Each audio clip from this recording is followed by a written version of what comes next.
Broadcasting from a little island in Canada called Montreal to the world in the rockradio.ca. And yes, here we are. At least I am. Well, yeah, you are, but for some reason I am a voice locked into a dark room right now. And Did they lock you away, Bling? I don't know what the frick's going on. My camera just seems to be giving me some problems here. They put you in a. I even rebooted the computer and everything. I don't know. My camera seems to be bugging. It's for some reason it's defaulting to another software or whatever. I got to try and figure out what that is. But so on. All right. Anyways, folks, welcome to Indie Scene with another wonderful zinger dinger. So tell us who we have on tonight, Junior. Well, I kind of like the idea, as I've said before, in regards to hearing about new artists and so on and so forth, especially out of your area. So to hear of a Montreal-based band called Old Soul. I mean, do I have the name correct? Yes, you do. And hopefully we'll find out how old their soul is tonight. Well, we know how old you're so. Let me do Johnny Carson there. You're so old, I didn't want to see you tonight. Oh.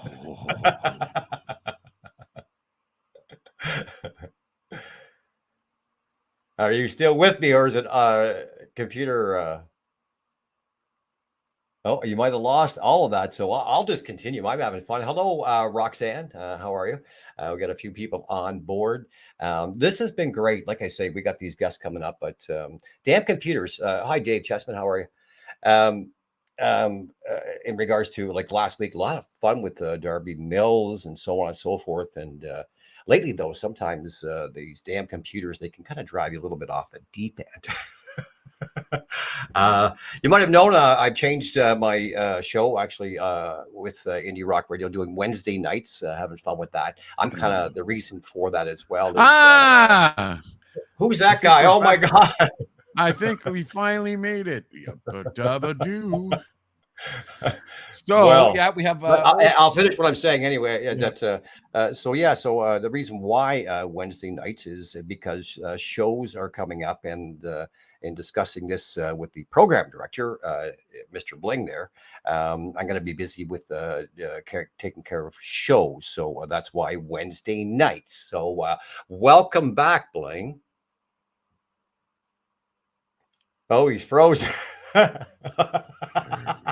You should have seen that pose. You were frozen in there for a sec. This is really, really fun. Can you hear me? I am here. I am back again. I don't know. The internet does not love me today. I'm I got to start using the landline instead of using the Wi-Fi signal. That's for sure. Well, they say actually, you know what? The most people, and I don't do it. So we all get it from the Wi-Fi, but it's supposed to be. If you go direct, then it's supposed to be a better signal. Oh yeah. I got a whole new computer sitting over here with like six gigs of RAM and big, huge processor. I think an i6 or i5 or something like that. Right. Like a beast or whatever. But for some reason, I'm too lazy to set up my mic and everything over there. I should. And also, I'd probably have to get a cam for that one. That's the problem. So. Well, you've been busy with your day job too, though. So you can only so many hours in the day, right? Oh yeah, and that is a for sure thing going on. Also, up on the show tonight, we have got a brand new DJ who's starting up his show on Tuesday. I'm hearing this. I heard some good things. And I'm telling you, it is going to be a fun conversation because and when we first met, Junior. Remember, we're from the Old Boys Network in the radio business or whatever, and we've been there, we've done the mainstream thing and so on, and basically you feel after a while like a robot. They tell you what to play, what to say, and so on and so on. And one of the great things about internet radio is that we have the freedom to be able to do what we want, play the music we want, and say what we want. And other than I can't play fucking Buck Cherry. Oh, I'm gonna put it out there. I don't care. I really oh don't. God. Oh God. And I'm only kidding. We love Yeah, you, John. I know. So So we no, have well, but God's. not to knock those that are still working in commercial radio. That we just chose that. So tell me some more about our new team member. Our new team member. We have. He's old school, like us, you say. Oh well, he comes from a background here in Montreal where he's worked for the local classic rock station for over 50 years. Shown he worked as a tech over there on the morning show a couple of times with Terry and Ted back in the day, and also has worked for our local news talk radio, CJAD, which is quite, I'm sure you've heard of, right? They've been around for like eons and eons, and so Sheldon comes from a pretty sweet background in radio, but again, another guy who's been through the ringer in this business. Worked in different cities Right, such as yeah. yourself, and he's done his time or whatever, and now So you recruited him. Yes. Well, he was referred to me by our other DJ who's doing our country. By the way, what do you think of our country music 2-hour country music show? Hey, I tell you what, I gave on it a plug Saturday. on my show last night with regards to. Matter of fact, I'll do this. Yeah. Because I am the fortunate was when you talk about. Look, I want to stress this first off. Yeah. Yeah. Okay. When you talk about all the swag that I have, Mhm. honestly, look at. I wear it like a badge. It's nothing to do with. It's not about me and my picture and whatever. But anyway, so people have been so damn kind. They get it. So what I'm referring to is I've lost track for those who've actually put it at their expense, Mhm. send me T-shirts and swag. Mhm. So I am wearing, and we'll have these guys on the show. This is a great, cool band. One Ugly Okay. Cowboy, they're called. One ugly cowboy. Yeah, there's a play on words there because Mhm. Jane is quite attractive. The lead singer, she's called Okay. Hurricane Jane for a reason. Okay. And I'll remind you though, since it is our show, I'll tell you a quick story with regards to that. So being a Okay. rocker, so I was invited by them. I knew the bass player Rick Ottenbright from my good boys in Eyes of Alice, a very good Mhm. Alice Cooper tribute band. Look them up Yeah. on YouTube, guys. Anyway, so he had joined this band and invited me down to MC and host, which I do a lot of and whatnot. Mhm. So I said, sure. And so it was actually that morning. I was very, very fortunate because of connections again. Yeah. I was invited by who I call the number one jock in radio in Canada. Ooh. His name is John Derringer at Q107 Toronto. But I didn't already. Derringer. Oh my God. Mhm. Exactly. So he invited me down to be a guest with him the morning of the show, Mhm. just to say hey and go over the old days and whatnot. So speeding up the story. Yeah. So here I'm looking for this. I want to stress this Mhm. country bar. Okay. Now there's a reason for it. Let me.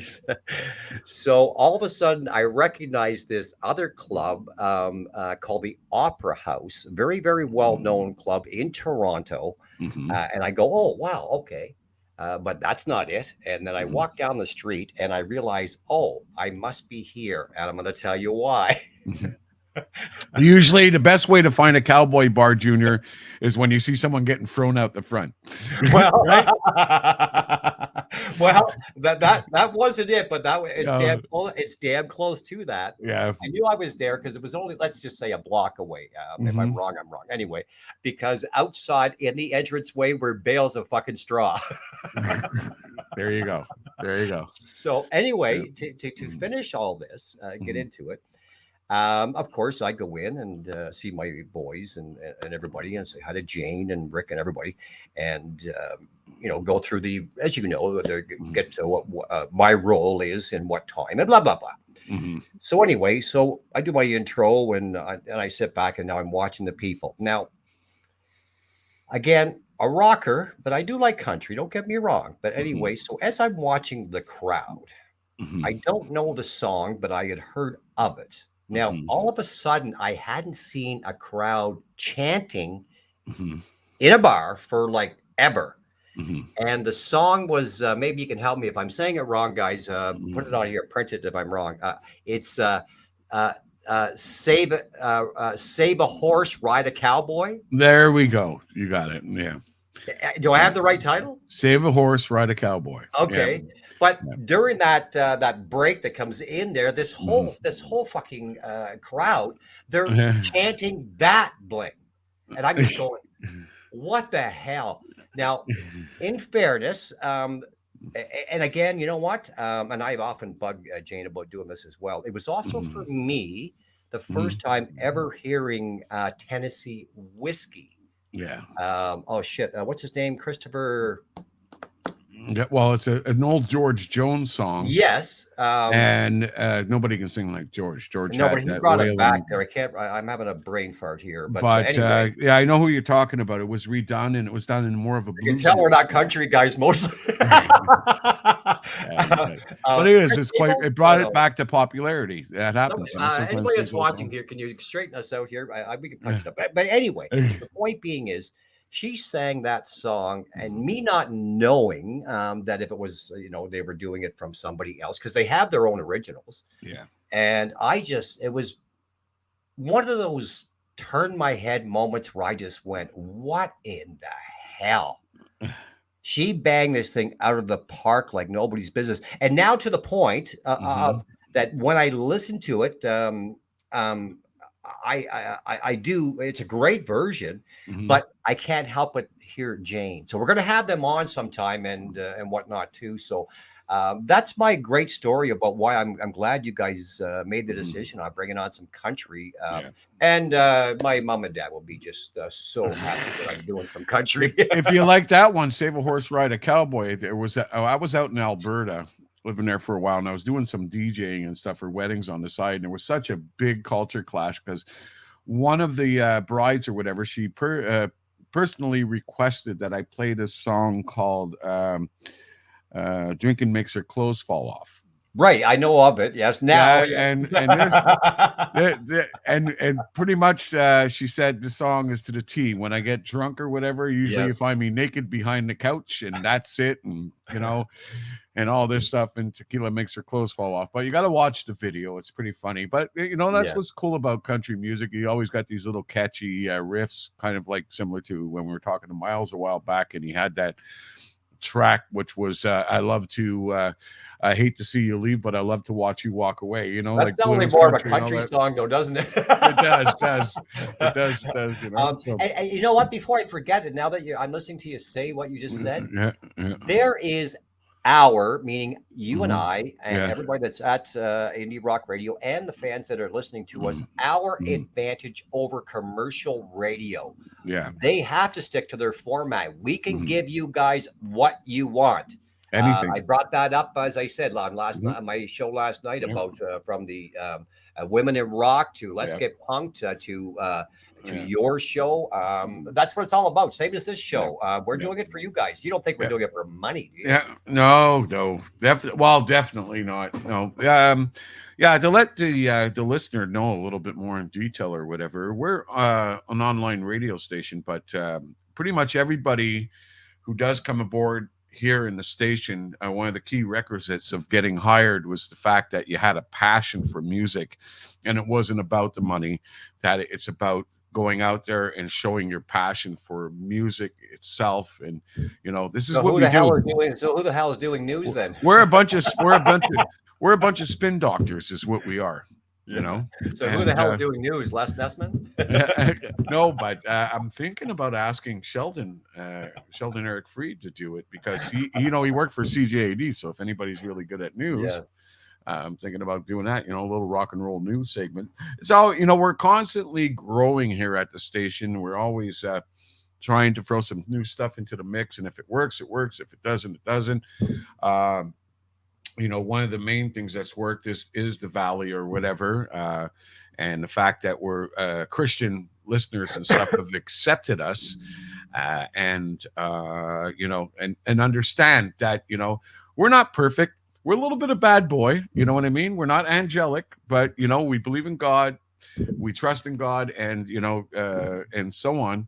And we try to keep it as clean as we possibly can Did here. you? So You know what? I'm going to pause you. Did you yeah, know? And yeah, maybe John would know this. yeah. And that's what it's all about. Mhm, Meaning this. mhm. I can't. Once again, I'm having a brain fart, but I do know for sure the main guy in the band, Striper. Oh, okay, Mike. He had fallen off. Like, let's call it the wagon, Yeah, and admitted to his flaws of. I don't want to put the situation without having the info in front of me, whether it yeah. be alcohol or something else. Mhm. But it was something in that line, and you know what? That's what it's all about. It just means exactly what you just said. We're not Junior, perfect humans. believe it or not, you're talking about Mike. I think the lead singer of the band. Yes. He is seriously when me and John started rocking together on the Yep. stage here at Indie Rock Radio. He was a huge inspiration because that was one of the things that said, "Can we do the mix? Can we put the Christian in with the classic rock and so on?" The Striper is one band that really went through a lot of turmoil, especially in their own Christian community. Um, for many years. You remember when Right. they were going through all that censorship in the 80s with, all these Yeah. pastors who ended up getting busted with a Dixie cup in their hand in a motel room. But I Yeah. won't mention any names. But yeah, pretty much gave us a real bad name. But this whole censorship thing, this whole, it's if it doesn't say God, it's not perfect. God, I think, is a very forgiving God, and he's very understanding about most things or whatever. Now, Striper has gone through some turmoil. So their own community during that censorship time, they had turned against Striper, saying, "Oh, you're not, like you're just a bunch of phonies," and so on and so on. Now, how is it that a band like them, who are, I mean, seriously, you can put them right up there with bands like Judas Priest and many others aren't made. I They, don't know about that high, but no well, pun intended. listen, But I mean, they're pretty. Well, maybe they had better hair. no, I'm just no. What I'm saying is that they played amongst I those understand. packs. Yeah. They played Yeah. amongst those packs of people, Yes. and here's a band throwing Bibles out to an audience. You know what I mean? Which is, oh, by the way, you gotta. I had to get Kenny Lewis on, their sound man and engineer, and Okay. so on, and have him tell you the story about how Mike one time was throwing out a Bible and purposely threw it at his mixing board and knocked Oh. out a whole freaking channel of Oh, shit that good. took him hours to do, and thought it was a real kick, So, but But yeah, so to that point, yeah, I agree. that's our That's what inspiration. we're all about. If they could do it, and how is it that we can do it? And trust me, there's a lot of turmoil. It's trying to balance out those two things or whatever. It takes a lot of work to do at the station, and I hope we're Yes. doing a great job, and I hope the fans are understanding. I mean, look, we've gotten a lot of fan mail, we've gotten a lot of suggestions, shall we say, but we do have things under control, and Well, we're I doing had the about best that we can. 20 messages wanting to know if you're Mm. going to change your shirt. This Do you have any other color? By the way, these are on sale on our swag. Now, if you're gutsy enough to go No, out they and aren't. wear, if you're gutsy enough to go out and wear this big fluorescent yellow freaking safety yellow You look like shirt, Big Bird. You look Yeah. like Big Bird. yeah. If you got the guts to do it, it's available on our swag section of the site, Yeah. and they're really cool. Only me and John so far own one of these. Yes. Okay, so the Yeah. funny thing is we're probably going to go see the band that we're interviewing tonight on Friday. John And, told me to take to take the kick me sticker off your back, by the way. Oh yeah, okay. There we go. And so imagine what's going to be like when me and John show up looking like freaking Big Bird, At least they don't have the black lights like they had in the past, where you would just friggin' glow, Yeah. So Yeah. I like this thing or whatever. I got a lot of swag and stuff. I just realized here I work with you guys. That's a guitar pick, right? Yes, it is. Oh, let's see. Look at that. Yeah. I Well, wouldn't listen. know. I wouldn't know. I don't own one. I'll show you when I get When I get a chance, I'm going to show you the original logo that I designed. And this logo, believe it or not, was designed by a young man by the name of John Gervais. That's well And done. he was starting off his t-shirt business and so on and so on. He says, look, I said, see if you can throw together something. He comes out with this. I'm like, what the, you know, that is so cool because, yeah, it's a guitar pick. It says indie rock radio. It just says what it needs to say. So we People have have a talent revamped for it a that, couple though, of times. And yeah, don't worry, Junior. The swag is on the way sooner or later. I love Shortly, teasing you about it. because the summer is coming up and we need to get you all decked out at these shows there. Well, Um, it's more of a. I've got people that want to support the station Yeah. and want some shit. So Yeah. So outside of that, so listen, man, I have been kind of not busy, but I've been confirming some things that are going on. So that's why I was saying earlier about having some weekends. So we have this festival in September. Okay. That I was telling you about, really good festival. So that's going to be fun. And hopefully you and John or yourself can come up when that goes on. Gives us a Yeah. few months to work on it. And then a remake of the when Neil Peart passed away, you can recall, I mentioned maybe on anyway, we were going to do a tribute and funds were going to cancer research. Mhm. So that's coming up. That's going to be a busy weekend for me. September 10th is that show, and then September 11th is the other one. So I'm going to be my area, and then Etobicoke, Toronto area the very next day. So I love shit like that, though. Oh, by the way, Junior, you know what every single DJ in this station has in common? They're all bald. Even the new one, even the new one, Sheldon. Believe it or not, we're all Rush fans. Every single one of us are freaking huge Rush fans. So Sheldon is like, "Oh, I love Rush," and and I'm like, "Oh God, you're going to fit in perfectly around here," because Bob Nag, big Rush fan. Guaranteed you'll hear Rush on his show. Guaranteed we'll hear Rush on your show. And guaranteed we'll hear Rush on my show. And even John, when he does his other shows or whatever, he's pulling out Rush and so on. We're all big, huge Rush fans over here. Here's something that I did pull out the other day. You can't be, you had to have joined back in the day. You can't be a lifetime member of the Rush Backstage Club anymore. It's been like that for years. So I found my patch. Ooh, that's a sweet patch. I turn it the other way. Okay, there we go. Rush. And it says Backstage Club. Yeah. And what happens backstage? They actually kind of are the most boringest guys in rock and roll. They hardly partied, which is probably why a lot of their success and whatnot. But they've had their time where they've had a puff or whatever. But not a lot. Well, especially Neil. Neil was known, if you watch the DVD documentary, he claims in one of the lyrics in his song pretty much describes his personality, which is I can't believe a stranger is a long-awaited friend. Yes. So that says it right there. So there's some people it takes a while. Like you got to warm up to them, and they're a little bit shy at first. And I think he was a very recluse individual. Well, he didn't like it. That's why you always seen Getty and Alex doing most of the interviews. It kind of wasn't his thing or whatever type thing. So, but yeah, that's a great common ground with regards to, as I said, for myself, I can go, like, as you know, you can see the stuff behind me, and including meeting and befriending Neil Peart's first drum professor, Don George, which is that book behind me there. And I'll touch quickly on that because I love validating. But anyway, so I went down. He lived rather just outside of St. Catharines. No surprise, Don George, that is. And for me, the first LP, it was Fly By Night. Yeah. All right. I just got a comment. I got to pop up. Hold on a second.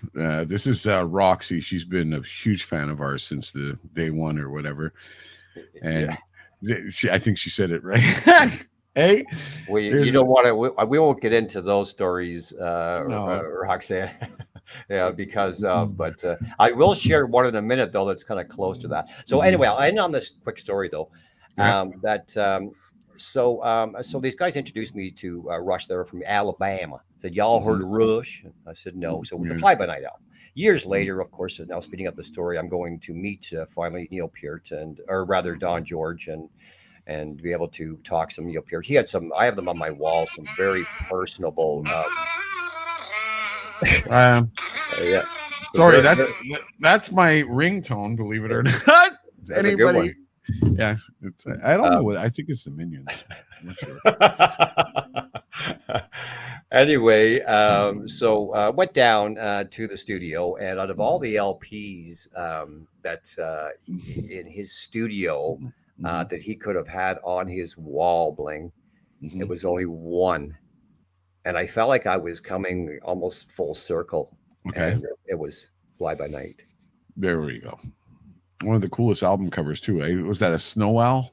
It is, and so Yeah. much. I actually have over 200 and some snowy owl in Mhm. collections, from plates to Yeah. you name it, because of that kind of fan. Well, But one of the I still have the picture on my Facebook, my personal Facebook. Believe it or not, traffic cam in Montreal caught a snow owl in mid-flight on the camera, I seen that and picture. yeah, I that's did actually. It incredible, must have and went it's very viral rare on find. Facebook or something. Oh, I did, and Yeah, it's a very rare find or whatever. But that it caught it on a traffic cam over here in Montreal. So yeah, that's what's been snow. going on with me today. My phone's been kind of blinging and dinging and all that. No pun intended there, by the way, because things are kind of moving along. We got I just You know the what it is, eh? It's just people don't pay attention to shit, right? They don't realize, hey, we're online, we're live. No, but kind of No, yes and thanks no. for. I don't knock them because they don't doesn't mean that they're always watching or whatever the case may be or whatever type thing. But I laugh because I actually two things I did this weekend. I'm just looking at the time. Oh, lots of time. So Yeah, I'll we're trying to kill time because the band is only going to be here around yeah, 7 no, p.m. no So we're worries. just hanging out. So and it's very, very, very worthwhile. Yeah. First off, I'll give a shout out to Sean from Barstools and Band Talk. Oh yeah. I was looking at the interview about back when they had me first on their show, just to kind of go over and all that because of Mhm. validation, blah blah blah blah. Yeah, yeah. So the other thing that came in play was, and I'll put it on my wall sometime, when I had known the former frontman singer of Talus, that's Billy Mhm, Sheehan and the guys, Phil mhm, Naro, when we lost him back now a couple of years ago. mhm, And they had asked me to host a tribute to Phil Naro, and mhm. did so. It was a 10-hour day on the air, Phil, Yeah. but worth every minute. From like I say, Braun, Thal, Mhm. Bumblefoot, 10 years with Guns N' Roses. These are guys that Phil was Yeah. associated with, and why I bring Yeah. up their name. And what was so cool about them finding out about me doing this tribute is these Mhm, rock stars are contacting me. mhm, And some weren't even asking anything Bling and about getting on or anything, honestly. mhm. Yeah. Um, Wish you had uh, had this format then, eh? well, It would have been great, eh? You would have yeah, but you pop have 'em no on. idea, so to speak. But Yeah. ended up being, as I say, that Ron Thal Bumblefoot, 10 years Guns N' Roses, was on. And then I was contacted by Billy Sheehan, of course, David Lee Mhm, Roth, mhm, and these are guys. He was with Talus. Also, Jim Crean, mhm, who is and was Phil's best friend, but also a very, very well known rock star in the mhm. Buffalo area. Yep. Good friends with Lou Graham, by the way, Mhm, and also Carmen Appice and Vinny Appice. mhm, Who else was on that? Oh, yeah, Mitch Perry was on the show. He plays with Cher. mhm, Don Mancuso, same deal, but with Johnny Endo or Edgar Winter. Of course, my main guy, main promoter at the Rock Pile, Steve Hogue, was on. And anyway, I hope I'm not missing anybody. Oh, yeah, sorry, I am. Two main guys. And I'm going to play the video. So, Steve Major is a Juno Award winning guitar player. Steve Major, I want to say his okay. name again. That Mhm, is the main guitar player in Ozone Baby. and also other bands, and Enzo, their bass player. So we had those two guys that were the primary guys in Ozone Baby at the time on the show. So yeah, I was looking at that today, and the shame of all this is in our time, Bling, as well, is we all have all known people that have been phenomenal at what they do, and for some reason, superstardom didn't reach them. Well, Phil Naro in his time was one of them. He had so many projects on the go, and so on and so forth, and a very, very grounded man. And to finally hear that he succumbed to cancer, it hit home. So when I was asked to host the tribute via internet, it was truly an honor. So I was. It was a feel good moment to be able to look at it again. And I bring this up because it would have been his birthday just a couple of days ago. So I wanted to give a shout out to all those that took the time to do so. And even when it was rebroadcasted on the same day on the Talus page, Billy Sheehan, of course, put the heart and like on there. So I always like to validate those that have really impacted us in this rock and roll train. Yeah, there's a lot of, it's funny, a lot of the times there's a lot of incredible musicians, and for many years we've always focused on like main frontmen, like like the lead singer will be like Mick Jagger, and then somehow Keith Richards got a little bit, but the rest of the band never really got as much spotlight or whatever. It's always been that way, where there's always a center of but believe it or not, if you pay attention to most bands, you'll see that there's a lot of incredible musicians who've worked with many different artists and stuff who join in and bands. Absolutely. For example, Cream, I think, you got amazing Eric Clapton who arrived from that band. Max Webster, Kim Mitchell, right? Yeah. And many others. And, it's just been incredible. Great run on that. That's what I like the most about it, as you guys can see, and that's what we do. And lots of shows that there's always messages coming through. And hello, Anne Beauchamp. Happy St. Patrick's Day as well, by the way. Thanks for reminding me about that, Anne. I put it on my wall. But is it St. Patty's Day today? Yeah, today. I know. I don't. Oh, Jesus Christ! Should have brought some green beer with me. Yes, I had. Anyway, I just forgot all about it. So. What's John saying there? Hello to all. Welcome to our special guest, Old Soul. Well, they'll be coming up here in a bit, John. Yeah, and just a little bit. And yeah, I gave John a shout out too on my show last night because, like I say, the Christian rock is. And Beauchamp, happy St. Patrick's Day, everyone! Woohoo! Hey, yeah, Ann. She lives in my hometown. Ann does. Yeah, by the time you ship us some green beer, Ann, it might not be cold anymore. Or she's like Junior. She doesn't drink. No, maybe every now and again. Okay. Well, it's everybody is Irish on St. Patty's Day, you know that. So even though we're not drinkers, not alcohol. Yeah, well, that's it. You can always have the non-alcoholic beverage with a little. Okay, so I'm going to test you on something and see if you're paying attention. So see if you can tell me who this is. Hang on. Okay. All right. That would be the most sexiest woman in the rock business in Canada, who really breaks a great pair of leather pants every once in a while. That would be the infamous Darby Mills that we had. You would be wrong. That's not Darby. See the name on there? What does it say? Hold on a minute. Lee Aaron. Yeah, her How real come name they look alike on that picture? Well, somewhat, it's that pose maybe back in the day. And they're good. They're fairly good friends. Remember when she was on our show, she says Karen, because that's what I'm going to call them the Frizz sisters from now on, because the both of them got that like long curly hair. Yeah, so. Maybe and that look, like you say. So, but it's been great that way. So, but yeah, hello, and Travers, happy St. Patrick's Day. Happy St. Patrick's to you, love. I hope everything comes to you with great joy and luck. So listen, a lot of people I've been talking to, have you been getting this in Montreal? A lot of these look at John, John, of course, had to answer that one, because he knew things. Bling got stumped. John answers. I'll send you some pictures. Well, actually, you know what? If you guys get my way, Oh whatever, my God! Look I at can this. never promise when they go your way. Hey, But if you come my way, I can get you to meet see, Karen and or the Aaron if you like. see, even Mormon priests think that Aaron that she's hot on stage too. You know.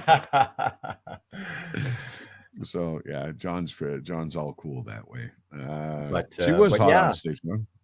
Well, like I said, I've been kind of fooling around in my room here, going over all the old whatever, including we're gonna get these boys on here, and I think you know what what I'd like to do, and Mhm. let's get the fans to see if they agree or whatever. Seeing how, and I brought it up on my show last night, I believe. If I didn't, I did one other night. A lot of the people that a lot of us have grown up to love in the classic rock category, of course, have either passed away and or aren't on tour anymore, and so on. So I've discovered that tribute bands. I'm going to use the word tribute. Some don't like tribute, but I'm going to use the word tribute. Aren't whatever. But I'm telling you, man, if you're going to call yourself a effing tribute band, you have to be bang on in today's world. You always have to, but because it's the fan that's going to kind of kick your ass. So, so I bring this up because I'm going to get Maurice Redmond he's from Montreal, by the way. I'm referring to the lead singer in the Blushing Brides. Ooh, yeah, that wonderful Rolling Stones tribute band. Yeah, So yeah, he's a good acquaintance friend. So we're gonna have him on sometime. yeah. So He's check from this out. he's from the South Shore, I think, here in Montreal, if I'm not mistaken. Yeah, there we go. Blushing Brides. Yeah, they This is from 1980. So yeah, they've been around for quite a long time. Probably one of the longest running well, they are. tribute Check tribute this out. band. out there. 43 or 44 years as the Blushing Brides, Bling. Yeah. So that's how long. And he's very fluent in French, which you may recall or whatever, too. And a really, really good guy. So we'll have to maybe get them on. And Oh, I think that's definitely. what I'd like to do as well, the odd time. Maybe we could do that some night. We'll have a tribute night and have like 2 or 3 or 4 even tribute bands on. Hmm. Yeah, well, it's kind of always been like a twist in my mind because, like, yeah, it's cool to go to bars and see cover bands and tribute bands, but I mean, our main focus has always been on independent music I and so agree. on. Yeah. And like that's cool, going out to see those bands and stuff. But we're trying to focus more of our support towards bands like who write their own original material and stuff like that, and so on, and the growth of that. So I don't know. I might open up to the whole cover band thing if we do it like one night, Sure. and why not? Give a little bit of promotion. Well, again, Hey, it's all about ideas out there. We can let the but fans make it decide. like we'll select the top. We'll select the top bands that who are cover bands who you have to see because their stage show is so close to the real thing. It's incredible. And the Blushing Brides are one of those bands. Yeah, they just They, finished they playing the Elma combo just last week. 2 shows sold out. mhm. So yeah. There's So even yeah, a that's what Freddie. I. There's even a Freddie Mercury tribute or a Queen tribute band or something here in Montreal. And the guy literally looks like Freddie Mercury. Yeah, And sings like him and everything. Yeah. it's funny you say that because on my wall there's Sheer Heart Attack. Some great guys. Again, Yeah. back to your rock pile. But yeah, when you do Queen, man, you got to be some kind of a singer to even come close, eh, Bling? I mean, holy crap. But some are like bang on. Same as I was saying about my buddies in Eyes of Mhm. Alice. They do it kind of bang on. I recall. I'll share a story there if I hadn't with you. But anyway, Robbie, the lead singer, kind of looks like Alice as well. But they were shopping for a guillotine. Where the hell do you buy a guillotine? Well, I can tell you what. Back in when I started all this wonderful career of mine, I was working with a band called Thunder Rider. I don't know if All you've right. heard of them. And one of the things they were known for was their stage act, and they had an executioner that would come up on stage. Big, Right. huge fucking guy, was like 6'7", weighed like over almost 400 pounds type of thing, That's the way to go. muscles everywhere, and he would Yeah. literally grab people out of the audience and bring them up and lock them into an electric chair, and they even had a guillotine. I like So it was all stage props, but maybe. Yeah, But yeah, so if I get in touch with John, lead singer of the band or whatever, he might still have some of those props in his basement. So Yes. that's it. We'll be the first ever radio show or Facebook show. We'll have to put some sort of disclaimer on there, and guillotine somebody on air. Right. Yeah, Take that, Howard Stern. They ended up having to make the guillotine. Yeah, because Robbie chops his head off and he hangs himself and so on and so forth. So it's kind of cool. Yeah. But yeah, quite a week. I don't know what went on. Let's do the fucking weather today. We hit a high of 18 on Georgian Bay. Just an awesome day today. So I'm kind of liking it for that. What are you saying here, Anne? I'm looking at Gitmo. I don't know what Gitmo is. Is that Gitmo? Gitmo? Is that a club? Hold on. Okay, Okay, here we go. Let's follow the conversation because I here because she popped in something. Yeah. Oh, there we go. Cheers. Okay. Yes. And then John, of course, poked something in. Every guy came away with a wet stain in their pants. Oh my God, John. See, he could be one of us too. There goes the valley. The valley's going downhill now. There we go.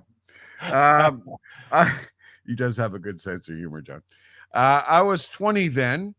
Okay. I guess she was 20 during when the Blushing Brides came out. Okay. Okay, that makes sense. The Martel guy sounds like Freddie. Amazing vocals. There we go.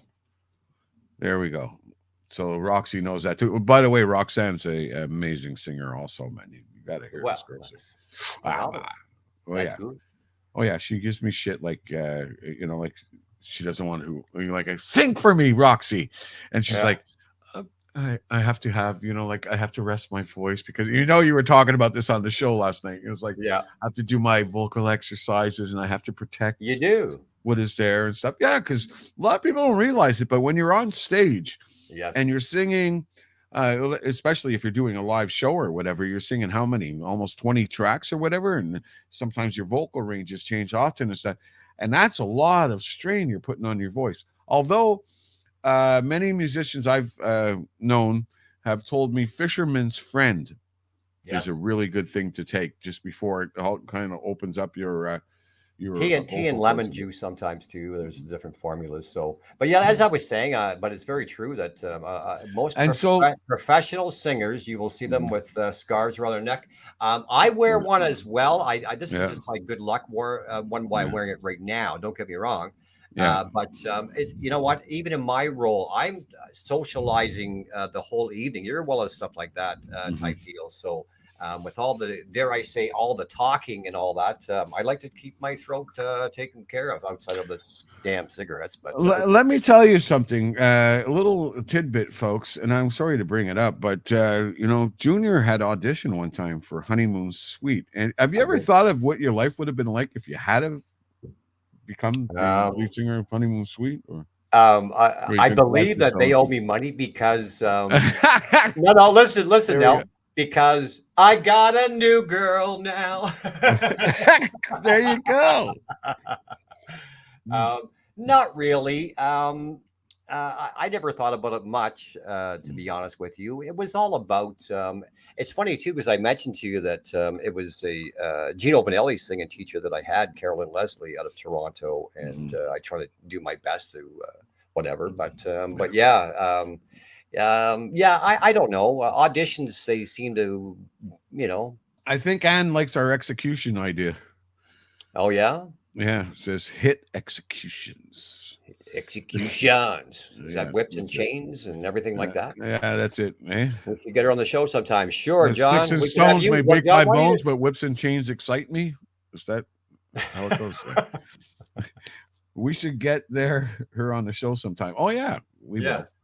Oh yeah, Lee Aaron is on her way to this show for sure. Oh, is that who he's referring to? Okay, we can maybe try to work get that arranged. I know. One day Bling. Oh, there we go.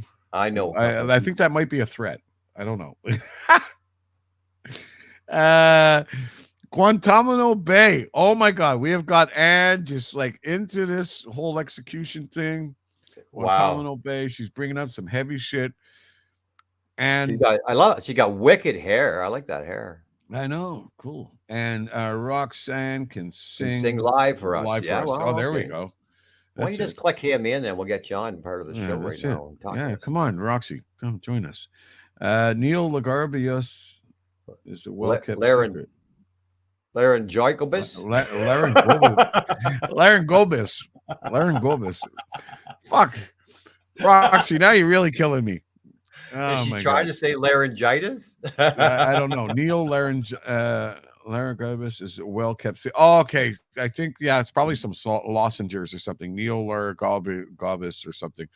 I guess it's some Oh, sort of gotcha. witch mixture for All the right, voice and all that stuff. Well, Yes. some people's I have fisherman's throat friend. spray that I use as well here, actually. Yeah. Yeah. That's it, eh? So, quit using all those big I have words. to behave myself I have to be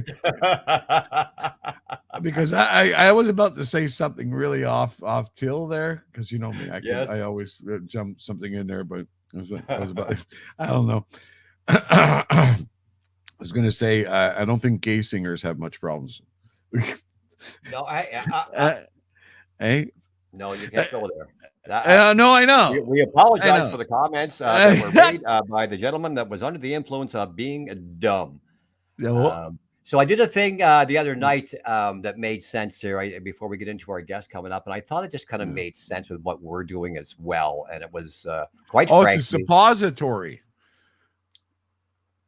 Oh, cool. You know, Kim Mitchell told me about these one time. I said, Kim, what keeps you so fresh over the years? And he says, heroin suppositories.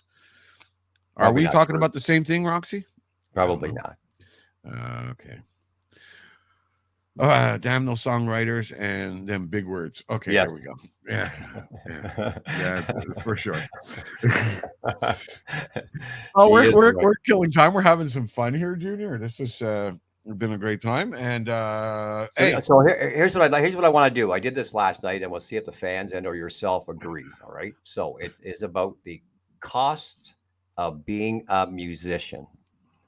Now, here's what you can guarantee. Late nights make sense, right? Yep. Early mornings, same thing. You're up late or whatever. You're a headliner. Lots of associates rather. Yeah. Very few friends. You will be misunderstood. You will be single unless you're lucky enough to find someone who understands your lifestyle. There you go. And people will want you to do good, but never better than them. For these reasons, you will do many things alone. So it's the lonely life of the lead singer. And I thought they were the ones who get... No, the title is Cost of Being a Musician. Oh, my God. And it's very true. You figure you're starting off by yourself, right? No matter what instrument. You're learning that instrument, whether you're going to lessons or whatever, blah, blah, blah, blah, blah. And then the rest is just believing in your craft or whatever. And if you don't learn things, then you end up like me, being a radio Let's go back to the black screen then. And you're still lonely. Anyways, we have got a really cool guest as promised or whatever. I'm going to introduce you all now to our new DJ who's going to be starting up this Tuesday from I think it's from 6 to 8 or 8 to 9 or something. Anyways, we'll ask what him. A program director, eh, Sheldon? I know, eh? Here we go. When the hell am I on? Well, I'm not saying anything. Anyways, ladies and gentlemen, here we go. Mr. Sheldon Eric Freed. Welcome to IndieRockRadio.ca, and of course, welcome to Indie Scene here. Introduce you to one of your associates. This is Junior LeClaire, and of course, you know who this fat fuck is. So. Hi, nice to meet you, Junior. Nice to meet you. Thank you for bringing me on board, Bling. Yeah, yes, nice to meet you. And I don't know who that fat fuck is in the middle. But I don't want to know. Hey, You know, I've always been known to suck up to the boss, eh? No, that's commercial radio, Sheldon. You don't have to hear. Yeah, And there we go. There we go. Anne has got the answer. She says, I need an angel. There we go. I've been there. I've done that. How are you guys? Everybody well? Mm-hmm. Hold on. We're just getting a quick response to it. Was this no, but suppository, it loosens the larynx. If you need to sing rock and have a cold, it saves the show. So there you go. Save the show. Basically, you're saying stuff something up your ass. Is that what you're saying, Roxy? Okay. I guess that's a beautiful thing. Rock and roll 101 here on Indie Scene. You can't get any better than that. Junior, you still there, or are you frozen up on us?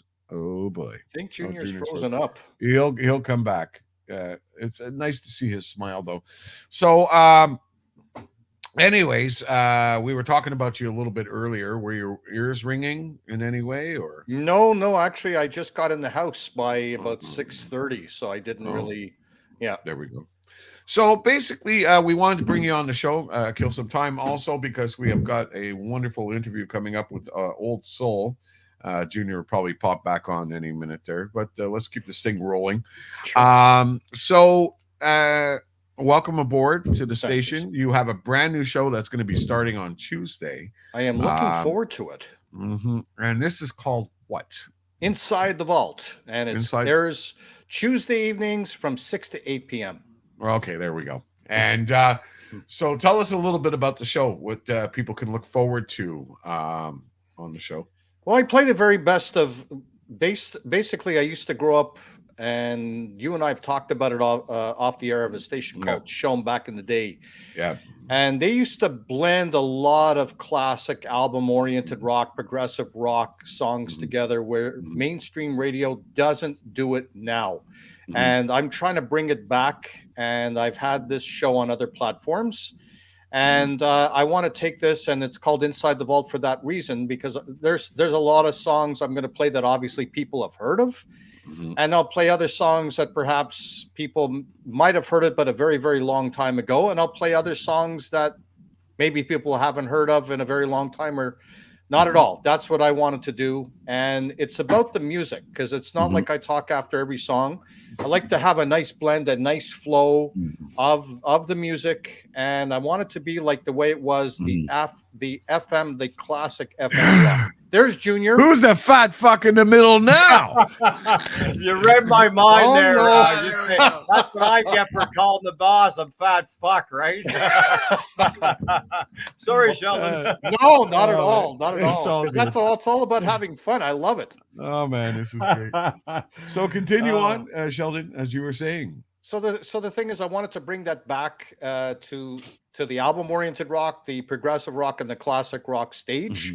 And that's what I wanted to do, and bring it to light. I've really had a lot of success and a good following, and I've had commercial radio experience. So I've seen that radio station show many years ago, when the announcers had a lot of creativity to play their own stuff, to mix their own stuff. And now if you hear commercial radio, everything is like, there's no flow of it at all. There's really no flow. Fact. Yeah. Now you're touching on a subject I wanted to touch on definitely, because you're looking at all three of us have come from a background in mainstream radio, and what I wanted to discuss about that is the fact that we finally found internet radio is such a cool thing, because what it's done for me is it's been able to give me a voice. Because as we were saying, working in mainstream, you're told what to say, you're scripted, you're told what to play, because some Yahoo at the top thinks he knows what people want to hear, and so on. And that's the big miscommunication in radio. So what's really cool about here, and I'd love to get more of you guys, definitely, because I think this is one of the coolest formulas, is getting a DJ who's been dying for the longest time to be able to just express himself. You are going to be able to get more of us, because they can't fucking afford us. Right, Sheldon? That's right. That's it. I'm into that for sure. Well, that's Yeah. that's the thing, and that's what I love about internet radio, because internet radio, as it's obviously has not been around as much as commercial radio, but at the same time, internet radio always had this broad-based worldwide audience, and only commercial radio has been tacking on maybe the last 10, 15 years, and they were so far behind because it would basically be a transmitter emitting 50,000, 100,000 watts on the FM dial. Yeah. And then after you get out of that market, you're lost. I mean, that's it. And here, and again, like you said, Phil, nobody's telling us what to do. Nobody, we program our own music, we mix our own songs, we have our freedom to say, like you would say, the F word, fuck. So, I mean, you can't, I mean, obviously you can't do that. And the thing is, we have fun here. Like we have fun and we're expressive. And this is what internet radio has and commercial radio will never, never, never have. Yeah, no, they'll be trying over and over. And just when they thought they've caught up to us, we're off to doing something else that's going to take them a while to figure out also. And it's really about passion. Like it's more passion than commercial radio is. Like there is a lot of passion involved in commercial radio, but at the same time that we hear on indie rock radio has that passion, and I could hear it in the programming.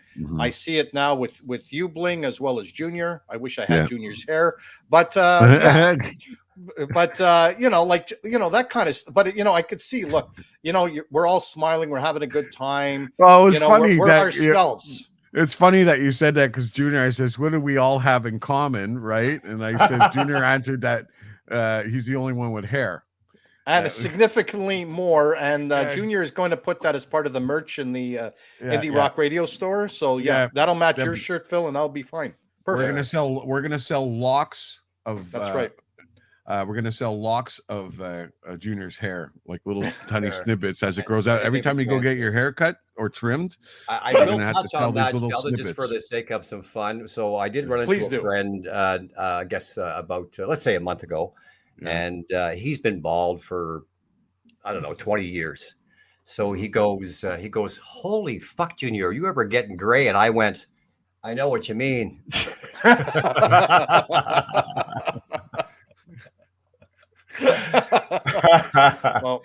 Well, was the gray because of commercial radio, or gray was just regular aging process, or what? Yeah, well, I don't know, but it's always been that joke. Remember, it's been around for years. I got a great face for radio, but sometimes if you're a little bit cute, you can do okay. I mean, I have a 30-year-old girlfriend. Sheldon, did Bling not tell you? Yeah. He lets me know that quite often. Well, wouldn't you, Sheldon? Yeah. Well, my girlfriend is close to my age. She's 22 and I'm 24. That's my story, and I'm sticking to it, guys. Okay, Sheldon, I believe you. I'm sticking to that. Welcome aboard. We're really looking forward to your show on Tuesday night. We do have our general meetings once in a while. If Junior would show up for them, we'd probably have a really fun time or whatever. So that's where we get into all the chit chat about radio. Yet, Sheldon. Okay. You see, he's frozen again. You see, Phil? He doesn't show up to the meeting, and now he's frozen. Yeah, you see, and by the way, I have no control over this or whatever. It is what it is. We have got Old School sitting by in the green room. They have arrived, and we're going to get to them in just a couple of minutes. They all look very cozy on the couch, too. They're giving me the peace sign and the whole 9 yards. Yeah, it's cool that... the guy at the helm can check all that stuff or whatever. Well, hopefully Junior's going to jump back in any second there. I hope so. When they say technology is good only if and when it works. Well, he is in Ontario, and lives out in the countryside. So, like, the internet there is not as strong. Ontario, okay. Oh, yeah. He's one of the Ontario people. Oh, and especially rural Ontario people, not the major. Oh, I see. He says he's about an hour and a half outside of Toronto or something like that. So, even Toronto, in a certain aspect, can be rural. I mean, after all, they did call the army in with a snowstorm. Yeah, it was funny. Prior, I was talking to Junior, and he had brought up Rick Derringer. Oh my God, I remember Rick. Sure. Yes, and I've used him as an excuse recently because we were talking, as we've talked off, we won't mention, but locally we're having a major issue with a morning show or whatever. Montreal has always been about its community, and if we wake up in the morning, we want to wake up to somebody who gets it. And the problem is we haven't been getting that, and we're very upset that the fact that they had to source somebody out of Toronto. And I mean, they should have learned their lesson a long time ago when a great name, I mean, Derringer is a really great DJ, but he did not last in Montreal for long. Why? Because Toronto people cannot come in here and try and host a morning show and think they're going to make it successfully. It's always been a different market. I mean, Montreal has always been from when Shom was on it, when Shom launched, and they were album-oriented rock. It was a completely the Montreal market. I mean, Genesis, they would play Genesis that Toronto would barely hear. And they would play a lot of groups where Montreal would embrace them. Like if you would take a look at Supertramp, the early Supertramp days. Crime of the Century was released, and you got a group out of Chicago, Styx. I mean, they didn't, and Genesis, like the real classic rock groups that came in, and Pink Floyd, Olympic Stadium, 80,000 people. I went to the Olympic Stadium, saw the Pink Portable Pig go up through the roof, because it was outdoor at the time. And here's a true quiz question. If you know Montreal classic rock, remember we had the Olympics in '76. Sure. What was the first concert that was played at the Olympic Stadium? Oh, I'm trying to think if it Junior, was... you can jump in on this one if you know. Montreal, never heard of your city. See, Toronto. Yeah, I heard you lived in rural Ontario. Rural. So Bling told me. So there you go. That's it. I don't recall, and of course I'm just kidding. I don't recall. Oh, it was a fanfare to the common man. There is your Emerson, Lake and Palmer. Yeah, they were the first ones to play at the Olympic Stadium. You looked that up, and they even recorded. Oh, you know what? What happened was when Pink Floyd also came in, Emerson, Lake and Palmer had their engineers come in because it was a daunting task to try to make the sound as good as possible in the Olympic Stadium. And the Olympic Stadium has to be one of the worst places at that time to ever have a concert, because basically the sound would echo. Yeah, because it's like one big toilet bowl, basically. Exactly. It's like playing a concert in a toilet bowl. And, it looks like and Pink Floyd and any of the groups that performed there, it was very, very difficult to try to master the sound. The best engineers in the world couldn't do that. But the Emerson, Lake and Palmer engineers came weeks before and tried to get some kind of, to try to get used to seeing what they can do with the sound. Okay. Yeah, my boys in Rush and also Triumph, I think at one time it was like a 4-hour, almost 5-hour just sound check alone. Yeah. Because of that, you're dealing with different, but I think there's 3 layers when you're doing sound to reach out to the audience. I think there's like 3 layers of like a delay or something like that. Yeah, exactly. That's the word. Yeah, people don't realize that either. For the bands, these guys have to account for that on the stage. I'm sure you know what I mean, Sheldon? Sure, absolutely. That it has to carry out there, and that's why you'll see that kind of delay in there. It's big. But yeah. I mean, I've seen the Steel Wheels tour by the Rolling Stones when they came into the stadium, and they had the roof on at that time, and it was you still heard that delay, and we were sitting in the private boxes. Yes. And it was none of the concerts that have been in the Olympic Stadium has ever done well in terms of the sound quality. Right.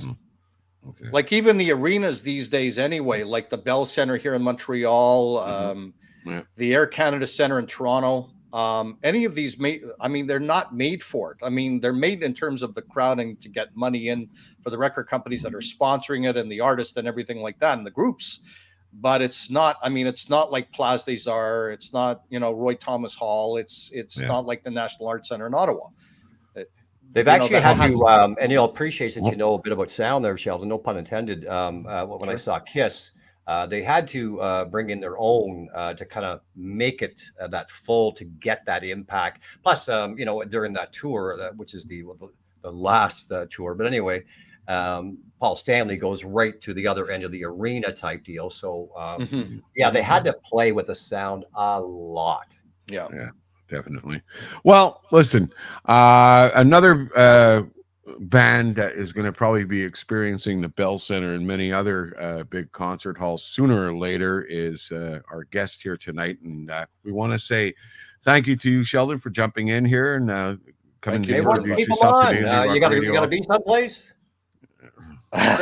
you want to jump on this thing, or you want to go boil a box of craft dinner? Whatever you guys want is fine by me. Okay, well, we're going to bring them in anyhow. Ladies and gentlemen, the band that has been so ever patient, sitting, waiting on their sofa. And here we go. Let's get this. There we go. Old Soul. How's it going? What's happening, guys? Hey. I'm just going to turn up our volume so we can hear you. I don't know if you heard, but you see this beautiful bright sweatshirt over here? Me and Mr. Blakemore will be showing up tomorrow night looking as you won't be able you should be able to spot us in the club on Friday night there. We definitely will be very visible. This is the security yellow and so on.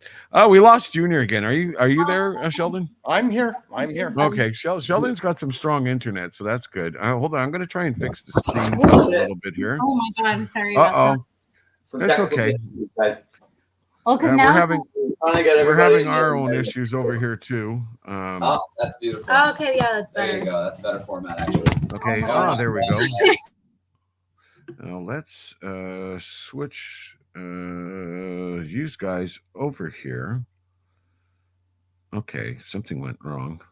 Sheldon, you're with me, eh? I'm still with you. Yeah. Oh man, you gotta love this technicalities here. Oh jeez. I'm still here. Okay, it seems like Old Soul's coming back on. There we go. Sooner or later, yeah. Looks like a picture soon.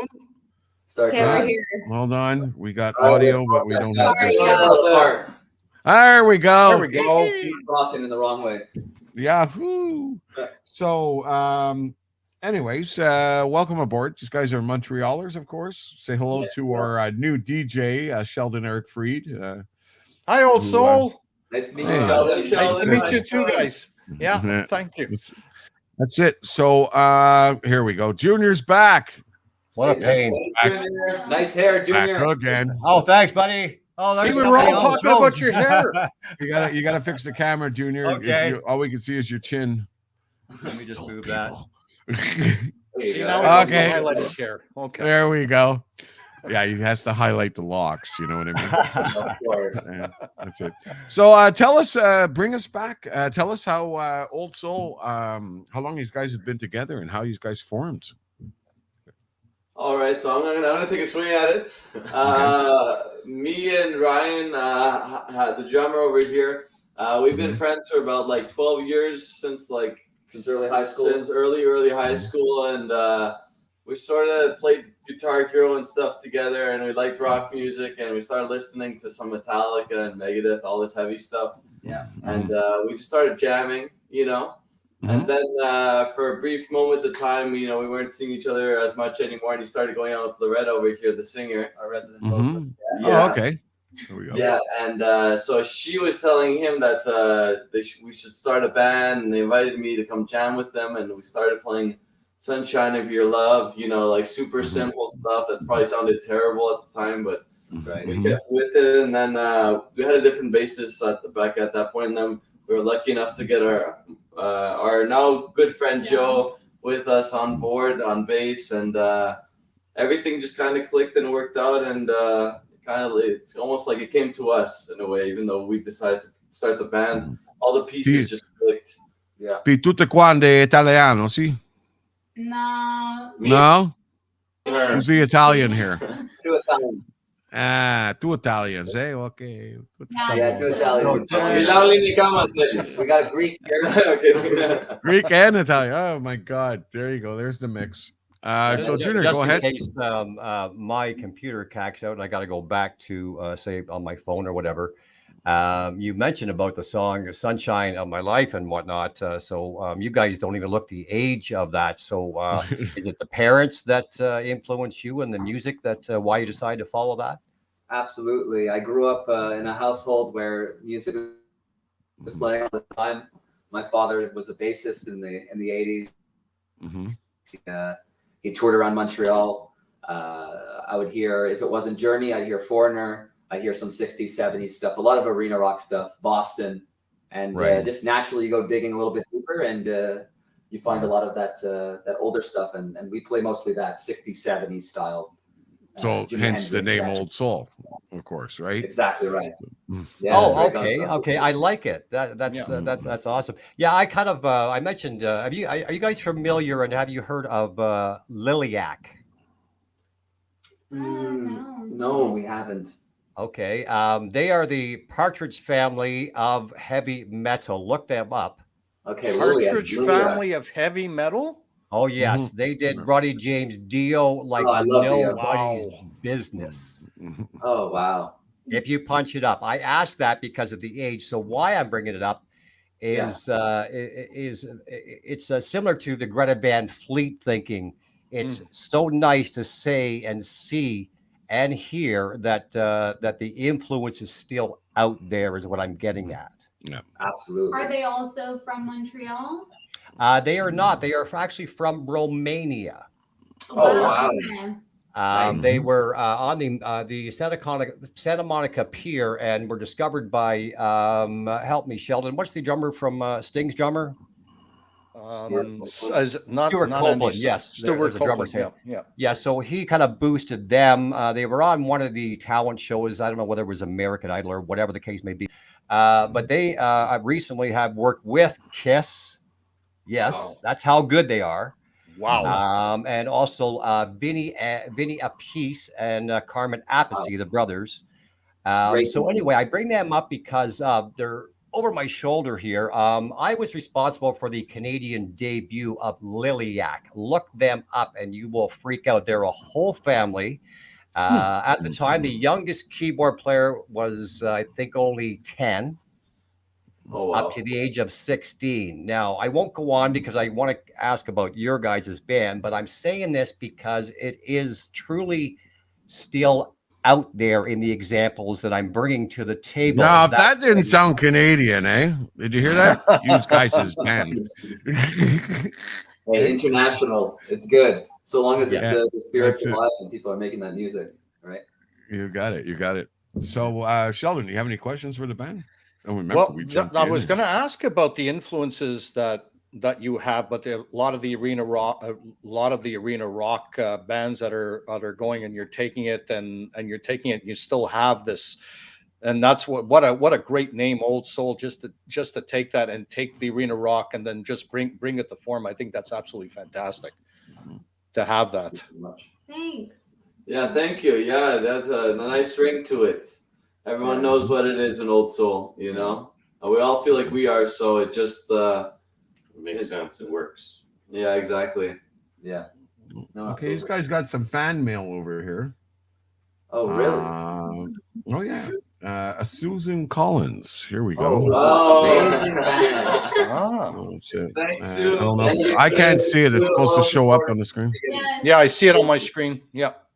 I can't see it on my. Okay, there we go. Susan Collins says, "Amazing band," and of course you. the other man sitting behind the helm,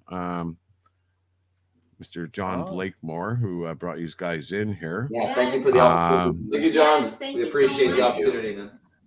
And thanks for coming. There we go. And let's continue on. More cool comments. I love it. Did Wow, we lose that's Junior? terrific. We lost Thanks, Junior Ali. again. Incredible. Thanks, Ali. Yes, Old Soul. We love you. There we go. And Travis. Oh, By the way, wow. she's stinking drinking because it's St. Patty's Let's Day go, today. Ann. So That's Hey, great. Patty's, baby. that's it. Yeah, she's got the idea. That sounds good, yeah. That's it. Yeah. Yeah, good time to make. Well, it some shows the amazing spicy hell- support that you guys are getting. That's absolutely fantastic. So wait, Yeah. are we on Facebook? Right? Like where? We're live. We right are now. live on live. Facebook, Twitter, and YouTube.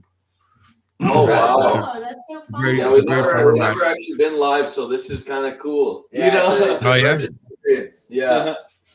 Yeah, well, it's a fun format or whatever. We do reach audience worldwide. We have listeners that tune in from Indonesia, the Philippines, um, also New Zealand, Australia, the UK, Switzerland, all over. And your music has been on our station for quite a while now, and has been getting some pretty good reviews. A bunch of requests and stuff from people on that other side of the world. So that's some good stuff there.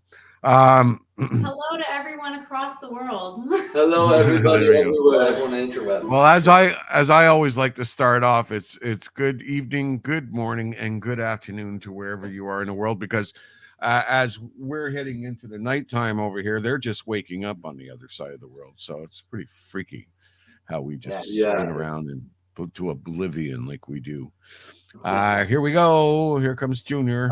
Junior's back. Yeah, Bye. Junior. Incredible. This is stupid. I know. You got to move But closer it's to amazing Montreal the where the reach. internet's strong. It's amazing the reach, though, and getting people from all over the world to listen to your music and to really appreciate it. And also you're local. Like, I mean, you can't get better than this. You really can't get better than this. And if you're getting the response and everything from people all over the world, it obviously shows that whatever formula you have is absolutely second to none. So I think that's fantastic. Well, thank you. Thanks for having us. Hey, Yeah, we're trying to So, do what we can. who writes the songs? And bring us through the whole the process. of coming up with these songs and writing. Here, Joe, you want to do it? Okay. Well, our Well, bassist- I mean, we all come in with something. Loretta writes the vocals because she's the singer, right? But each of us write our parts, and we sometimes we have ideas for vocals, but we won't really deliver it ourselves. We'll kind of bring it to her, and we'll bring in different ideas. But we always sort of have an initial idea. We bring it in, and it evolves. From that catalyst that evolves, we each bring in our own voices to it to make it something bigger and enhance whatever the little idea was, to just make it Amplify it. to amplify it.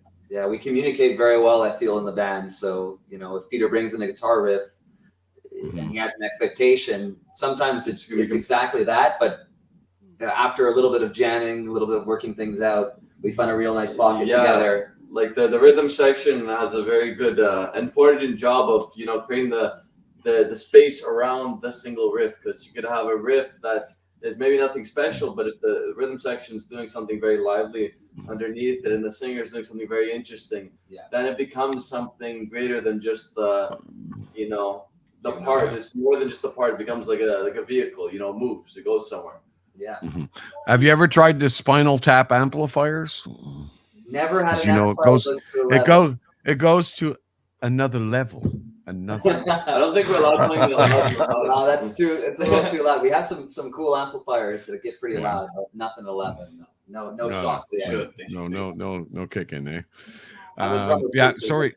I think your singer was trying to say something. I was just gonna say that we often just write all together. We see whatever comes out of the moment, Nothing is too planned.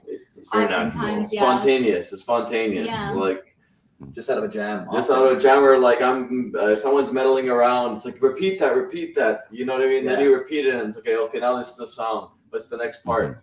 How do we change? How do we transition to the next part? What does this song mean? And how that's the difficult part, right? Is the going beyond just the mere idea that came to you. Yeah. And trying to make it into like a song, and just not more than just an idea, but like something that's complete. For sure. Do you guys find that you're a music bed that's going to come down and then you lay the words to it first, or do you sometimes have the lyrics and then we'll lay the music to it? What's kind of the process have you found? It's very rare that I'll have lyrics beforehand. I just kind of go with whatever I'm feeling, or oftentimes it's like I'm imagining a story, like I absorb the mood or the tone of the song. and then I'll kind of try to write something that matches that energy. I'll kind of take over like a persona or something. Some songs are more intimate, maybe about like my own experiences, but sometimes they're like I've never been that person or done those things, you know? Yeah. Well, that's So- the best thing though. is the best thing is not planned. It just gels together, and you just combine it with all your passion, and you know each other so well, and you know exactly what will fit. Yeah, for sure. Yeah, we'll make it fit. Well, you know what I mean? Like if someone, Yeah. something, if that idea is really out there and we want to include it in the song, like we'll break our heads to try to make that part work. And if it just doesn't work or it's not part of the song, it doesn't fit, then we'll get rid of it. But you know, the going through that process is, you know, beneficial in the long run. Yeah. Because you know you're doing the nitty gritty work of trying to put two things together and trying to go beyond just the idea, like we mentioned before, and just make it something like that. Sometimes you have to trim down. Sometimes you have to say that, you know, 2-chord song, okay, that's the song. Yeah. But sometimes you're always fighting to add a different part or add something more, and sometimes it's already complete. But it's all faith. You know, you don't know What's going to come of it? Yeah, or how good it is, or you know how bad it might be. You know, it's just kind of Well, definitely. Yeah, definitely. I mean, the world has changed a lot. I mean, look, the show has been running for 35 years, and I've seen many indie acts come through, and I'll tell you, things have changed a lot or whatever. So it's really cool that you guys are capable of writing these sort of things. But as you were saying, that trying to add that guitar riff, because sometimes, you know, back in the day, classic rock and the big concert hall people you're talking about would have these long lead solos or try and punch those in. But nowadays there's simplification or whatever, and they say that, you know, releasing tracks, you have to catch them within the first 15 seconds and so on and so on. So there's a lot of trickery that's changed and stuff.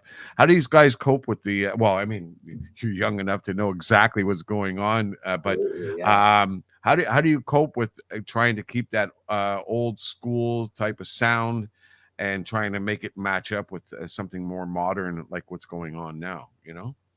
Well, I think it just starts with our passion first. So we do go into that kind of jamming excess that we love. We love to jam. We love to go on extended musical breaks, singing with the guitar solo. So we try to write from our hearts first, and it may be a little long, and then we have to have a little bit more of a consideration for a potential audience, and then we'll work kind of from first the passion, and then we'll have a little bit more of a commercial perspective where we'll say, okay, it can't be 6.5 minutes necessarily. Trim it down. We'll have to trim it down to its bare essential. Also for commercial radio, and to allow for, you know, to make things exactly, as opposed to, let's say, a radio station like indie rock radio, that you could have a 10-12 minute song and you don't have to worry about it. But on commercial radio, because everything is for advertising and everything has to be put in. No, it's a schedule, of course. That's why bands like yourself aren't getting much support from i.e. mainstream radio and stuff, you know. And that's one of the reasons why when we put this together, I said, yeah, it's about giving these guys a voice to be heard, because I think these guys belong there with all these great classical rock musicians. It's really hard to tell if a band's indie or whatever once you let them flow. But you know, mainstream radio, there's always been, you know, it's this fucking click, and you know, the song's got to be a certain amount, and then they call supporting someone. They find supporting somebody is like playing 20 seconds of their song, and that's their support as far as it goes, and then you never hear again. It's like one of the funny things in radio, if you're doing mainstream, if you accidentally say fuck on the air, right? The one thing they've always taught us is that don't sit there and go, oh my God, I'm sorry, I didn't mean to say that, or focus on it, just continue going. That way it's forgotten. So imagine 20 seconds of a song. You think they're going to remember you? No. You know, no, for definitely not. There's just too much going on in that. So that's why, you know, we try to give you guys as much opportunity and grow with us over here at the station. You know, well, thank you for the opportunity. We do appreciate it, and these things, these outlets are needed. Like you said, to combat the influence and the sheer magnitude of this monolithic mainstream radio. That's why we're trying to play as much shows as possible so that we can connect as many people as possible. Real Montreal. Real people. While we're talking about that, what's it been like for you guys going for this whole COVID thing? Has it brought out a lot of creativity in you? I mean, it's a pain in the ass that nobody's been able to do shows and stuff, but finally, our wonderful premier has allowed concert access. He's giving us the old green light and says, "Well, here's enough rope, Tabernac. Hang yourself if you want. Hang yourself if you want. It's okay. I'm not gonna bother you no more. No more." Oh boy! So, yeah, you can't give COVID if you're dead. You know, my look. Here we go. Yeah. So, if Junior was here, he'd probably be going on about Ontario. It was. It was tough. Like we had a lot of shows booked that month of March back in 2020. A lot of traction up ahead, and the rug was swept up under us, and because of all the COVID stuff. So that was pretty disappointing at first. And for a while, we didn't know like the situation of going over and seeing each other to play and practice and jam and stuff. But it did give a lot of opportunities to write and really reflect on it. You know, you get a lot of extra time with that whole situation. So we wrote a lot, came up with a lot of new stuff. And you know, you're not playing live anytime soon. So it's like, oh, let's jam every practice. Let's just go for new ideas. I mean, as a musician, you got to get your creativity on, right? Of course. Definitely. If you're not playing on stage, how do you fulfill that need in you or whatever? Because I know you would draw from the audience the best, but you know, the live concerts, you get the energy from the audience, you give the audience the energy. It's a reciprocal, it's a reciprocal thing. And I guess when you're COVID and each region, some places would be open, some places wouldn't. The travel, certain countries you couldn't be able to do it, certain ones you could. And it was really I'm sure a lot of the mainstream big acts that were touring, there were so many cancellations all over the place. Yeah. You know, for sure.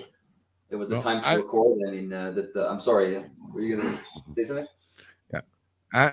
As you know, Montreal is very well known for its concerts and so on.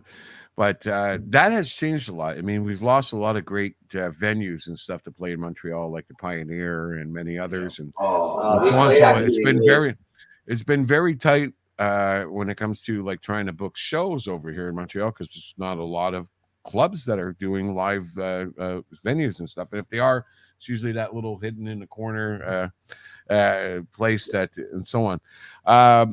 How have you dealt with that? I mean, have you found like these guys also sprout out into the Ontario market and across Canada and different places? We haven't yet. Well, we did do a show in Toronto. That's true. This summer, it was like a femme fest where it was a lot of female fronted bands or all female groups. Where was that show at? It was at a place called Supermarket. Yeah. All right. In Kensington Market. Yeah, I know it well. Yeah. Yeah, it was a really nice Junior's the man when it comes to like that part of town or whatever. And by the way, ask how you don't know how many swear words I've just used in the last half an hour. Oh, the internet situation. You don't want to know. You don't want to know. I've taken you from my. I'm taking you from my studio. George Carlin would love you. Yeah. Yeah. I'm taking you from my studio to my living room, but yeah. Anyway, let's kind of keep our fingers crossed on this one. There. Sorry about that, guys. It's gotten so bad his internet that he literally had to turn all the lights off in his house.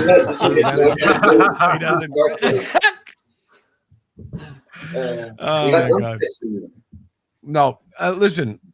You guys are fresh, a young band, and so on. And you know, like I said, I've had a lot of different indie acts come on board on the show and stuff like that. And one of the biggest things I see for many years or whatever is, yes, you know, I brought up that question because it's good to get out and spread yourself out, because usually what will happen is you're going to book a show, right? You're going to invite all your friends, you're going to pack the place up and so on. And then, but if you stay in one place too long and you're playing at the same clubs, even though there are 5 different venues or whatever, if they're still in Montreal, sooner or later, your friends and family go, oh, okay, I saw the last show. Okay, I might make it to this one, and you'll burn it out a bit, So it is good to sprout yourself out, get out to Ontario, get out, try and book some gigs out west or whatever, and you'll find a lot more success in doing that, because then when you come back to Montreal and play a couple of gigs, your friends haven't seen you in a while and you're doing successfely, and then they want to be there, then you don't have any issues. Thank you for that tip. I didn't really think about it that way, but that's also you'll exhaust, your resources as well, So, yeah, definitely. I mean, a lot of bands make that mistake or whatever, and it's a simple little mistake, but it's don't be shy to take a chance, shall we say.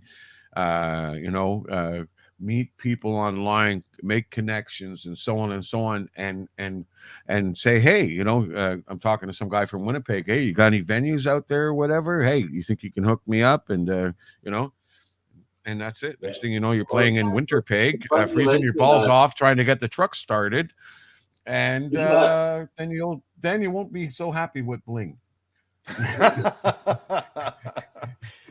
Hey. Well, they'll book it in Winnipeg. In the fucking summer. Guy in Montreal. That we want to go past Winnipeg. We had to go and listen to him. Hey, look at us. Yeah, we got a lot of stuff. There we go. I'm sure she looks like this. She looks like the type that takes really good care of you guys, or pretty much says to you, "You're on your fucking own" when you're still sitting there with the bottle of JD at the end of the night. I'm going to bed. Screw you guys. She's like Cartman, eh? Screw you guys. Home. I'm gone home. Yeah. Sometimes I stick around. Yeah, no, she's crazy. You gotta watch out. She's the real party animal, is what you're saying. Right? Oh yeah, no. We always want to find who's the wild one in the band. That's for sure.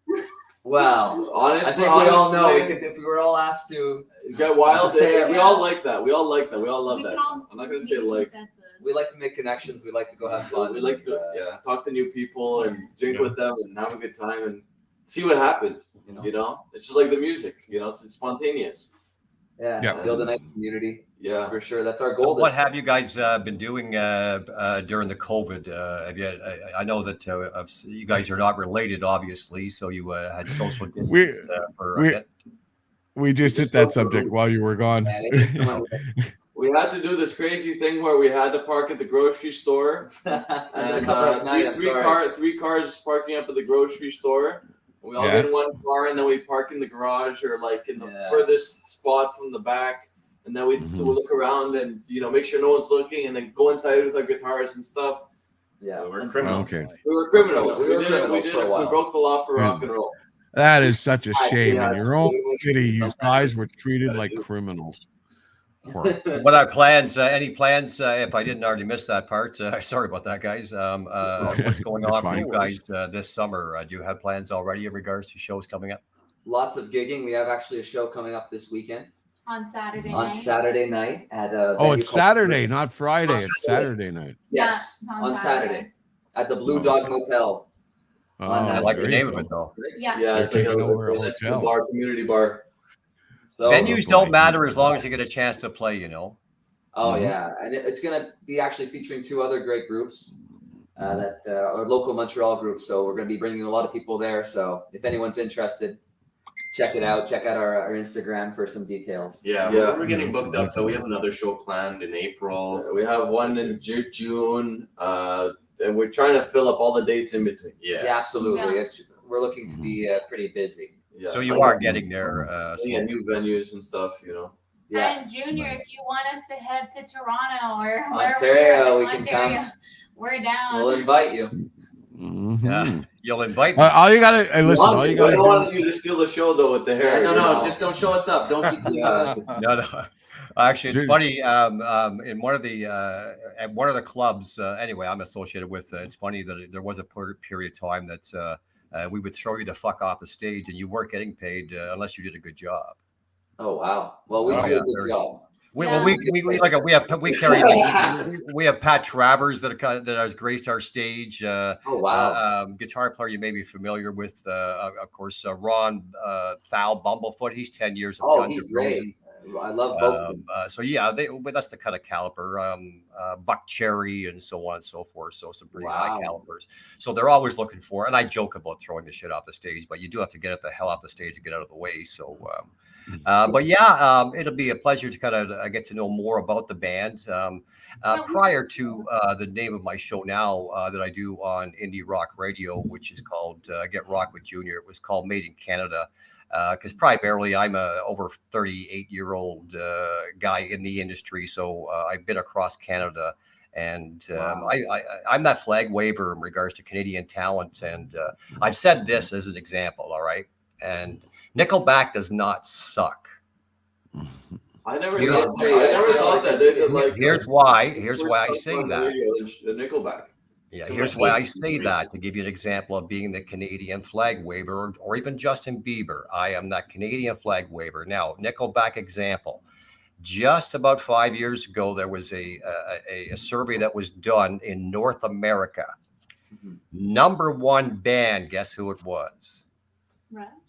Nickelback. Nickelback. Number one song, guess who it was? Was it Nickelback? Suddenly the Squid. Nickelback. How you remind me? This is how you remind me. Yeah. Exactly. So that's why I say, guys. That's why I say, guys, that I am that Canadian flag waver, and getting the new guys on board. Bling sometimes he's all right. He'll interrupt, but he means it.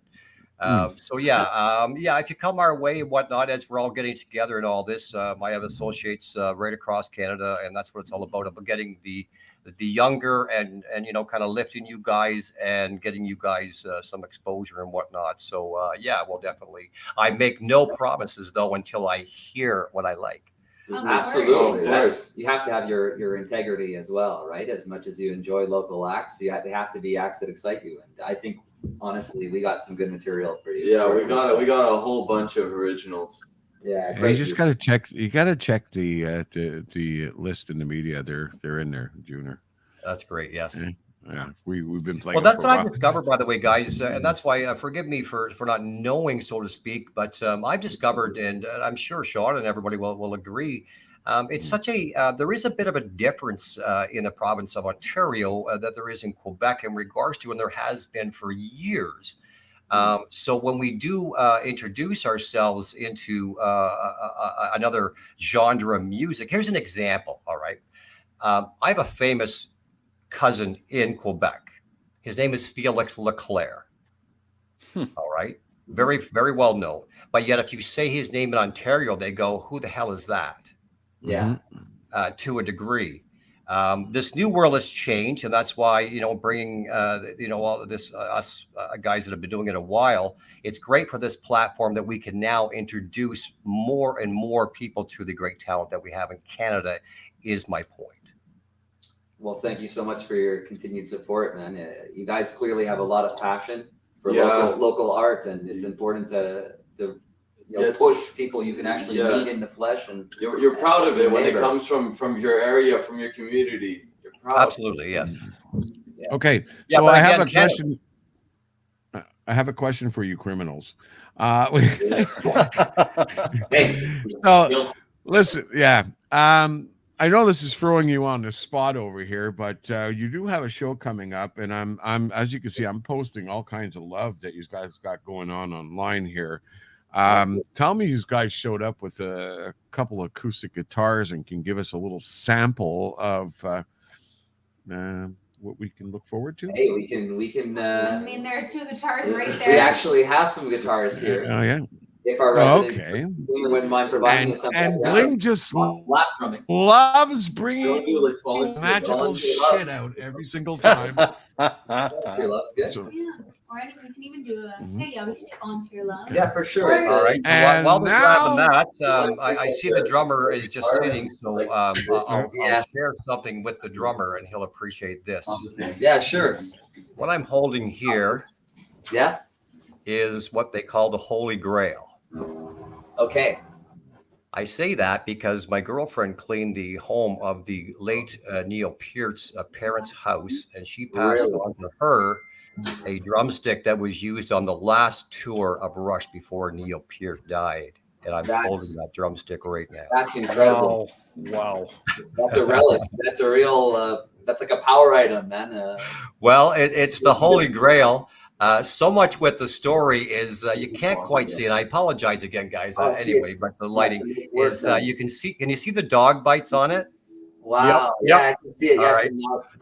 So her dog got a hold of the stick. Now it's almost like, besides the drum beats, which again that's been hit the rim or whatever, you can't make that shit up type story. So I've been honored to, and I hold this for good luck on my shows all the time. So you'll appreciate that, I'm sure. Yeah, no, that's what a beautiful item and what a great musician he's missed. Yes. Through my youth, man, I listened to Rush all the time. Na-na. My bassist Joe. Na-na.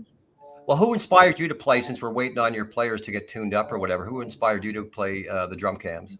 Oh wow, I have they're varied. They're all across the board. Funny enough, I think probably my first drum inspiration, because I was so into Metallica, and he gets a lot of flack, would have to be Lars Ulrich.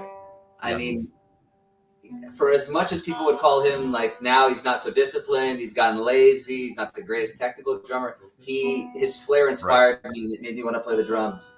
Nico McBrain of Iron Maiden, huge inspiration. Vinny, I like his riff in there's a lot of talented drummers. Like I like his riff in For Whom the Bells Toll. Mm-hmm. Where the lyric comes in, it's like, take a look to the sky just before you die. It's the last time you will. That just like, he made it count. I feel like Lars, for what people consider like a maybe technically, they may call him technically deficient. Everyone I know who's not a drummer can air drum his parts, and that's it. But Nat did something right, I feel. Yeah. You brought up Vinny Appice, and you pronounced his name correctly. Yeah, no, I know, eh? Vinny Appice, it's God. It's I'm gonna be having them both, the brothers, on the show. They're coming up. Really? You're gonna have Carmine as well? Yeah. I love Vanilla Fudge. I love Cactus. I love. They're great players, man. Well, you're part of the family now. You can stay tuned and check our posts and stuff, and you'll see all kinds I'll of follow for sure. Thanks for the support, guys. Everyone's getting tuned up and ready to go. Yeah, no, that's why I'm talking with the drummer first. We got to give the drummer. So I'm a drummer as well, but by the way, so you play. I was going to ask you. You play? Well, I did. I'm suffering from what they called frozen shoulder. Yes, so I haven't been able to play. I don't know, John. This might crash if I bring you on. We're going to try this because we're supposed to be able to go up to 10 users and see if this happens. But now you guys are in trouble. The both bosses. Hey, John. Here. Hey, John. Oh. Hey, John. Hello. Take off, eh? See, I told you, this is what you're going to be seeing. The sporting yellow. John's is more yellow than mine right now because I've washed mine 100 times. I like the merch, though. It's really nice. Looks comfy. I'll wear it on Saturday. Saturday. So it's Saturday, eh? So, John, I'm supposed to go out to Ye Old Orchard on Saturday with some friends or whatever. So maybe we can grab them and bring them down to the show, too. Who knows? Hey, if you guys are interested. Because Ye Old Orchard is a great place, but for dinner, Hey, it'll be a good show. That's it. Okay, so these guys are almost tuned up. Okay, we got Junior popped out again or whatever. He'll be back. We'll play a quick one. I'll be back. What's Junior doing? Hey, the one thing about Junior, and I guess you're getting Sheldon, you're getting a real glimpse as to how by the seat of our pants we go over here. I love it. I think it's great. No matter how much you try to perfect shit, technology will always bite your ass every single time. So I know. So it keeps coming. They in call and it out. StreamYard, but it ain't so streamy. Yeah. Yeah. Should we sit down?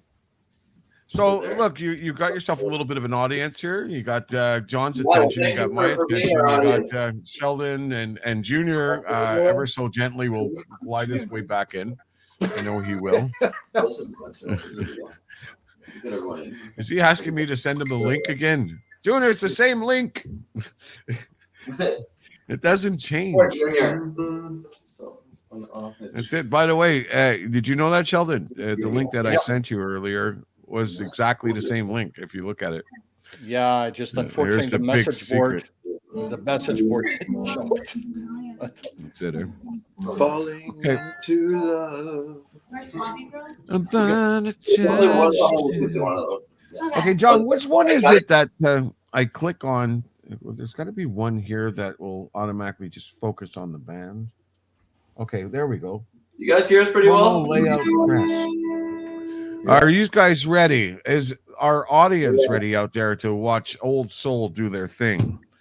Here we go for the first time ever, folks, on Indie Scene here.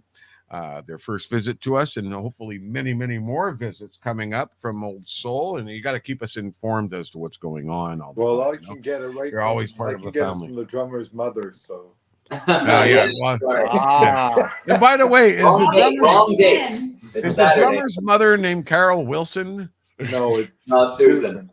Oh, okay. Oh, Carol Susan Wilson. Carol Wilson is Susie's aunt. A lot of my family. Okay, here she is. Here she is. I think. She's laughing. Yeah, she's laughing. Having a good time. Friends on the bottom. Hey, Mom, is that her? Okay. It's our first time playing anything like acoustic. Susan together. Collins. That's her. That's the drummer's mother. That's it. Yeah.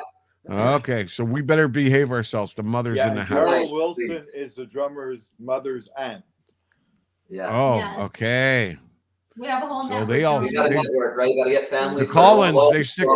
Here we are on St. Patrick's Day, and the two Collins sisters are in total control of that thing. Oh, we better entertain, ladies and gentlemen. Here you go, live here on Indie Scene, on IndieRockRadio.ca. Old Soul. Take it away, guys. I think. Ready, boys? That's right. I'm just going to X us out, so make your life easier. And even my fat ass will be out. No, it's all good. All right, guys. I'll do a count, then we'll just get right in. Yeah. Okay. 1, 2, 3, 4.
Oh,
Thank you so much.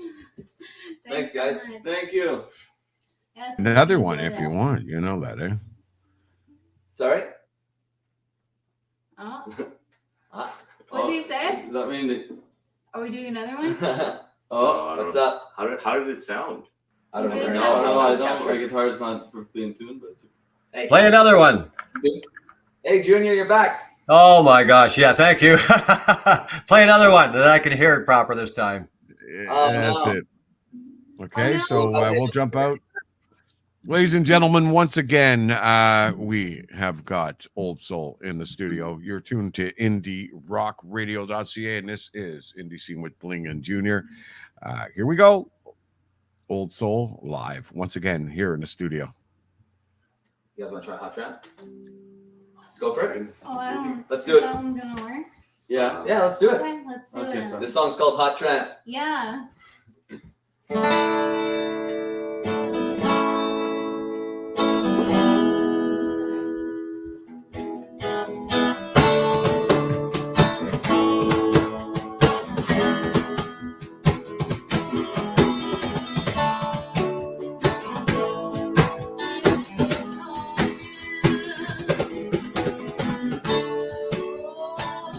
All right, boys.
Thanks, guys.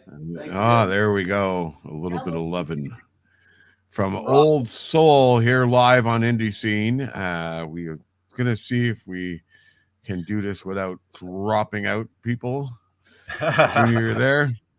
You're there still, Junior? Good. Okay. That's it. We're going rough on old StreamYard tonight. We got a are full house got over a here. full house. Yeah, literally. Look at that. Three of one. That's two of it. What was Psychedelic funny is doesn't even pull this I shit just up. spent yesterday in redoing my whole damn computer there. So, but anyway, I don't even want to go there because, yeah, I think when you say the word computer, there's a swear word that always goes with it. You're hearing Sure. that? Oh my God, there's John Blackmore. Hello, John. Blakemore. By the way, I'm sorry. a big applause to Old Soul for such an amazing. Oh, you guys were awesome. Absolutely awesome. Go ahead. Big time. Thank you guys. Thank you. Really appreciate it. Yeah. We're not used to And playing by this the level way, steady, you know, with the bongo and our bassist on a classical guitar and me on a yeah, no, I Yeah. mean your drummer definitely needs to buy his mom a new set of pots because he probably beat the shit out of every pot. In Oh, their house. yeah. That's It's true. Classic. Eh? Yeah, well, I was lucky enough to get like a Just- drum set when I started. I don't have the classic pots and pans Oh, stories. look at that. I Right. you know, maybe some Tupperwares here How and did, there. how did you pull Some that off? countertops.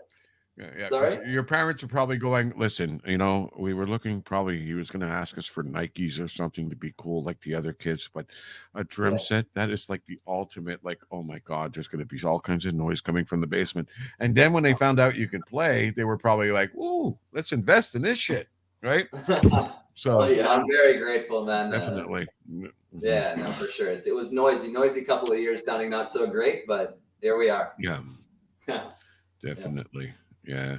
Let's see. We got some more comments that came in here, and just Sweet. everything's moving slow for me because, like I said, I'm at the helm, but I'm running solely on Wi-Fi over here. I got to get this thing Cool. together. It is. Is one that hell of why a that show. the shirt is not as So- dark as John's shirt? Yeah, possibly. Yeah, Yeah. okay. Well, also John wears his once in a while. I wear mine every show, according to Junior. And I need to change my decor according to Junior. So it's all good. He's just jealous he doesn't have the swag. Don't worry, we'll get him one. We're gonna get him a flag. See? And just as that happens, the Spinneroonie pops into Junior once again. Jeez. I know one thing's for sure. I'm never moving to Ontario. They got some shitty internet over there. You're telling me. It's all good, man. Yeah, that's it. So yeah, so those were two amazing tracks. We can find those, of course, on your album and stuff. You guys have an album release and stuff. You've released your first We solo have a album, single released, the one that you've been circulating. Okay. That's called "Fall Into Your Love." But the second track, Okay. "Hot Track," that's going to be It's released the shortly. next single, yeah. Yeah. Oh, So okay. this is the Definitely. debut, Yeah, the acoustic debut of acoustic this debut. composition. So, Indie rock. So again, as we were Indie rock as we radio were talking, rocks. yeah, thank you. These guys rock too. Definitely going back to what we were talking about earlier. It's the same thing. Where now singles are being released more so than albums Mhm, are, mhm. and Of course. it's the way people are flying. It's a different world out Well, you there. do have, It's, like, it's an hard album for that us old released- school guys to get used to it, but we'll get there. You're not kidding. It was like chart radio back in the day. So it was like chart radio, Uh-huh. top 40, and that kind of stuff. That was always being Mhm. released as singles. Mhm. Definitely. Look at John. He of course, does not hesitate to support his boys who are. I have to, you know. Somebody has to. Somebody has to. Being Somewhere all in the island of Montrealers now. Montreal, there's a big truck delivering coffee and hot beverages to John right now as we speak. Mhm. the man needs fuel That's it. to support rock. Yeah. Well, I work at the place that I get it from. So Wow. Well, do you guys all? How do you guys all know each other? Are you? Oh, we don't know each other at all. We're just a bunch of guys who showed up on screen here, and this is our first time together. In fact, Oh wow! Actually, Yeah, isn't that cruel? Yeah, we don't know any. I don't know who None. Junior is. I don't know where he came from. There he I is. do know that Here's keeps that. popping in and out. John Blakemore, God knows who the hell he is. Sheldon, yeah, we just met him tonight. So, what's the question? No. How do we know? How do Yeah, we know each we other? have a cool crew. Okay. Yeah. Oh, me and Junior met through a show called the Hikadelic Show. They referred Junior off to me, and then we started talking about all the old school radio, because a lot of us come from main, except for John. John, believe it or not, has hit the ground running, and I have to give this guy some huge support because Sheldon, myself, Junior, Bob Nag, and of course Steve Cooper, and of course our good friend Warren Eastfelt or whatever. We all have radio experience, but John has literally jumped into this station with no freaking experience. I taught him the ropes at the beginning. He's jumped on and has got one of the most successful shows on here and is starting to sound pretty pro. I don't know if you've ever listened to a show, boys, but he's starting to sound like a freaking DJ now. Now that's what killed me. It's like, here's a guy who like you're going, okay, he does not sound like a DJ. He's stumbling, he's repeating shit, he's doing all kinds of stuff. But meanwhile, his numbers are growing like this, and we're all sitting here trying to perfect ourselves, sounding like really cool DJs. What does a DJ sound like? I don't know. A hair and a good I shirt. thought there was a punchline there. Junior. What Talk, does John, a DJ talk. sound like? Okay, drummer, please.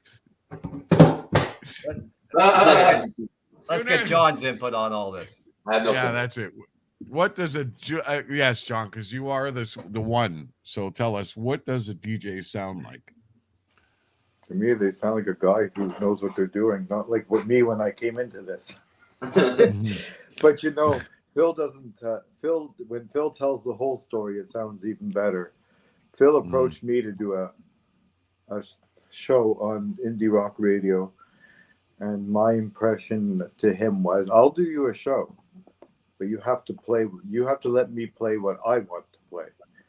And I probably in his mind he didn't know what was coming out, and in my mind was that I would do a show on indie rock radio, providing it was an all Christian show. Promote the Christian acts, the Christian bands, and give them what they need to be recognized. Because, and me being the twisted fuck I am, I agree totally, because John is a Mormon priest and hosting a Christian show. Now that's a twist that's really cool. You know what I mean? I wanted to show that we can host a Christian show without mentioning a specific religion and call Christianity all just one whole circle of different religions coming together with some really great music. And that's what John's been able to achieve on the show. I call it the Church of Music. Yeah. The Church of Rock. And if you really want to know, you can ask the drummer's mother what I was like as a kid. Oh, there we go. Hey, I'll ask her. Oh, I want a transcript of that one. I think she might just type it out. Sue and I grew up on 45th Avenue in Lachine together, and they were the days. And then as you could say, my rebirth was in 1983 when Stryper came out with a brand new band came out called Stryper. I know Stryper. I started listening to them, and I started listening to the lyrics and that, because at that point in my life, I was on the highway to hell. Okay, this is from the pots and pans thing, I think, and that of course, Susan saying that. But of course, on John's question about him and her knowing each other all his life, this is pretty much what she had to say. Some things. And that's pretty diplomatic of you, Susan, and we appreciate that. And of course, you did add in another cool thing. Here you go, John. Yeah, she pleads the fifth. Yeah, but the next one's really nice. I even did the music at her wedding. I was her DJ. Oh, isn't that nice? Wow. Okay. And I was also your uncle's DJ at his wedding. So. Oh, great. Wow, Nick or Peter. So you do have some DJ experience. So you have DJ experience. But not on radio. Not on radio, but that's a start. You love music, and it shows. Music's been my passion for my whole life. Oh, this man is like a wealth of knowledge when it comes to concerts and stuff and so on. And we were talking with Darby Mills last week, and Darby was mentioning about playing at some place in Montreal where the insulation was falling out from the ceiling and stuff. And of course, John says, "Oh, that was at Maurice Richard Arena at such and such a time," and so on and so on. Wow. I was like, "Yeah, definitely." John had to jump in on that one, you know, because I was there. Been to almost every concert. Rockstar memory. Yeah. So definitely, welcome back, Junior. Yeah, listen, send me that real quick. Send me the duck there through Facebook, will you? I'll just go through my phone. Oh, okay. It's the same duck as always. Like I said, I know. Just send it off here. It won't click in, is what I'm saying. So I don't want to make it complicated. Send me the invite, and I'll click in right now. Okay, I will do that. My and not yours. Sir. Continue on, guys. Ask away questions. We got them here they're here for a good time, not a long time.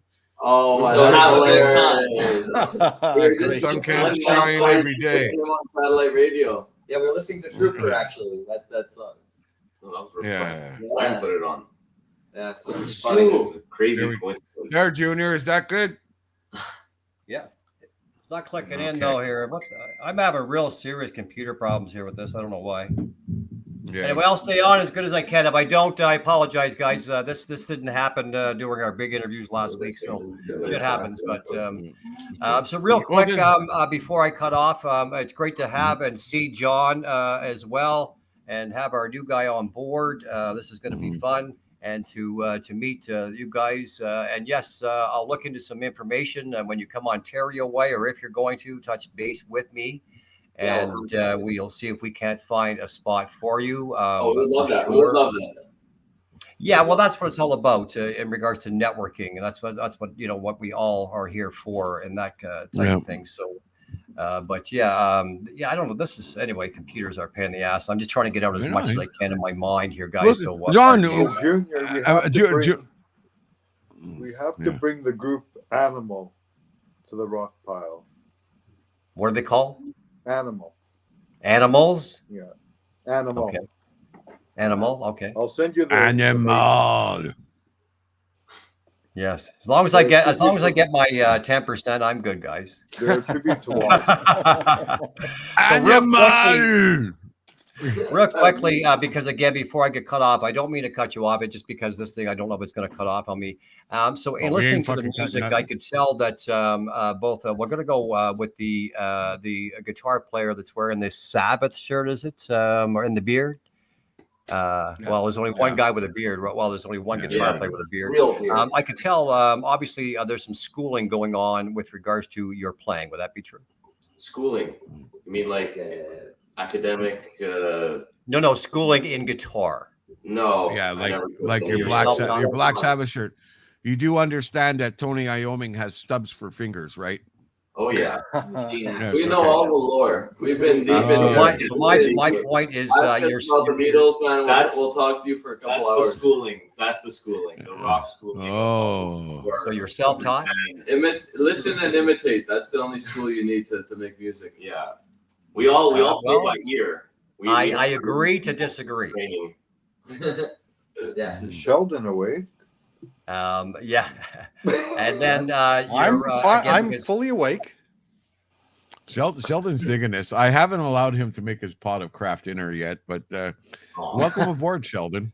Thank you so much. Thank you, really. Yeah, definitely. Looking forward to being part of the family. Yeah. Anyway, so we're a big family tonight, Junior. I mean, geez, have we ever had this many people in our cameras? And I can't believe it's being held together and nobody's falling out or anything like that. Hi, Junior. Not bad for a wife, I think. Are you there, Junior? As you say that, Junior. Frozen Here for a good time, not a long time. Yeah, he's here for a good time. Listening to another Nickelback song. Yeah, there you go. Yes. Yeah.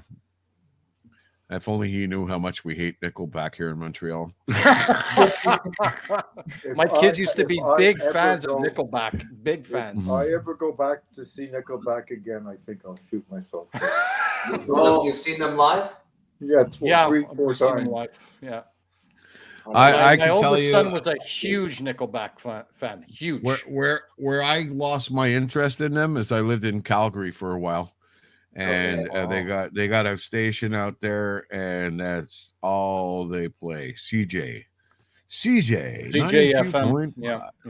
Yeah, that's all they play is Nickelback. And what pisses me off is they never gave me my Nickelback. That's they gave me your quarterback instead. Drummer, please. Let's go. You guys looking for a guy?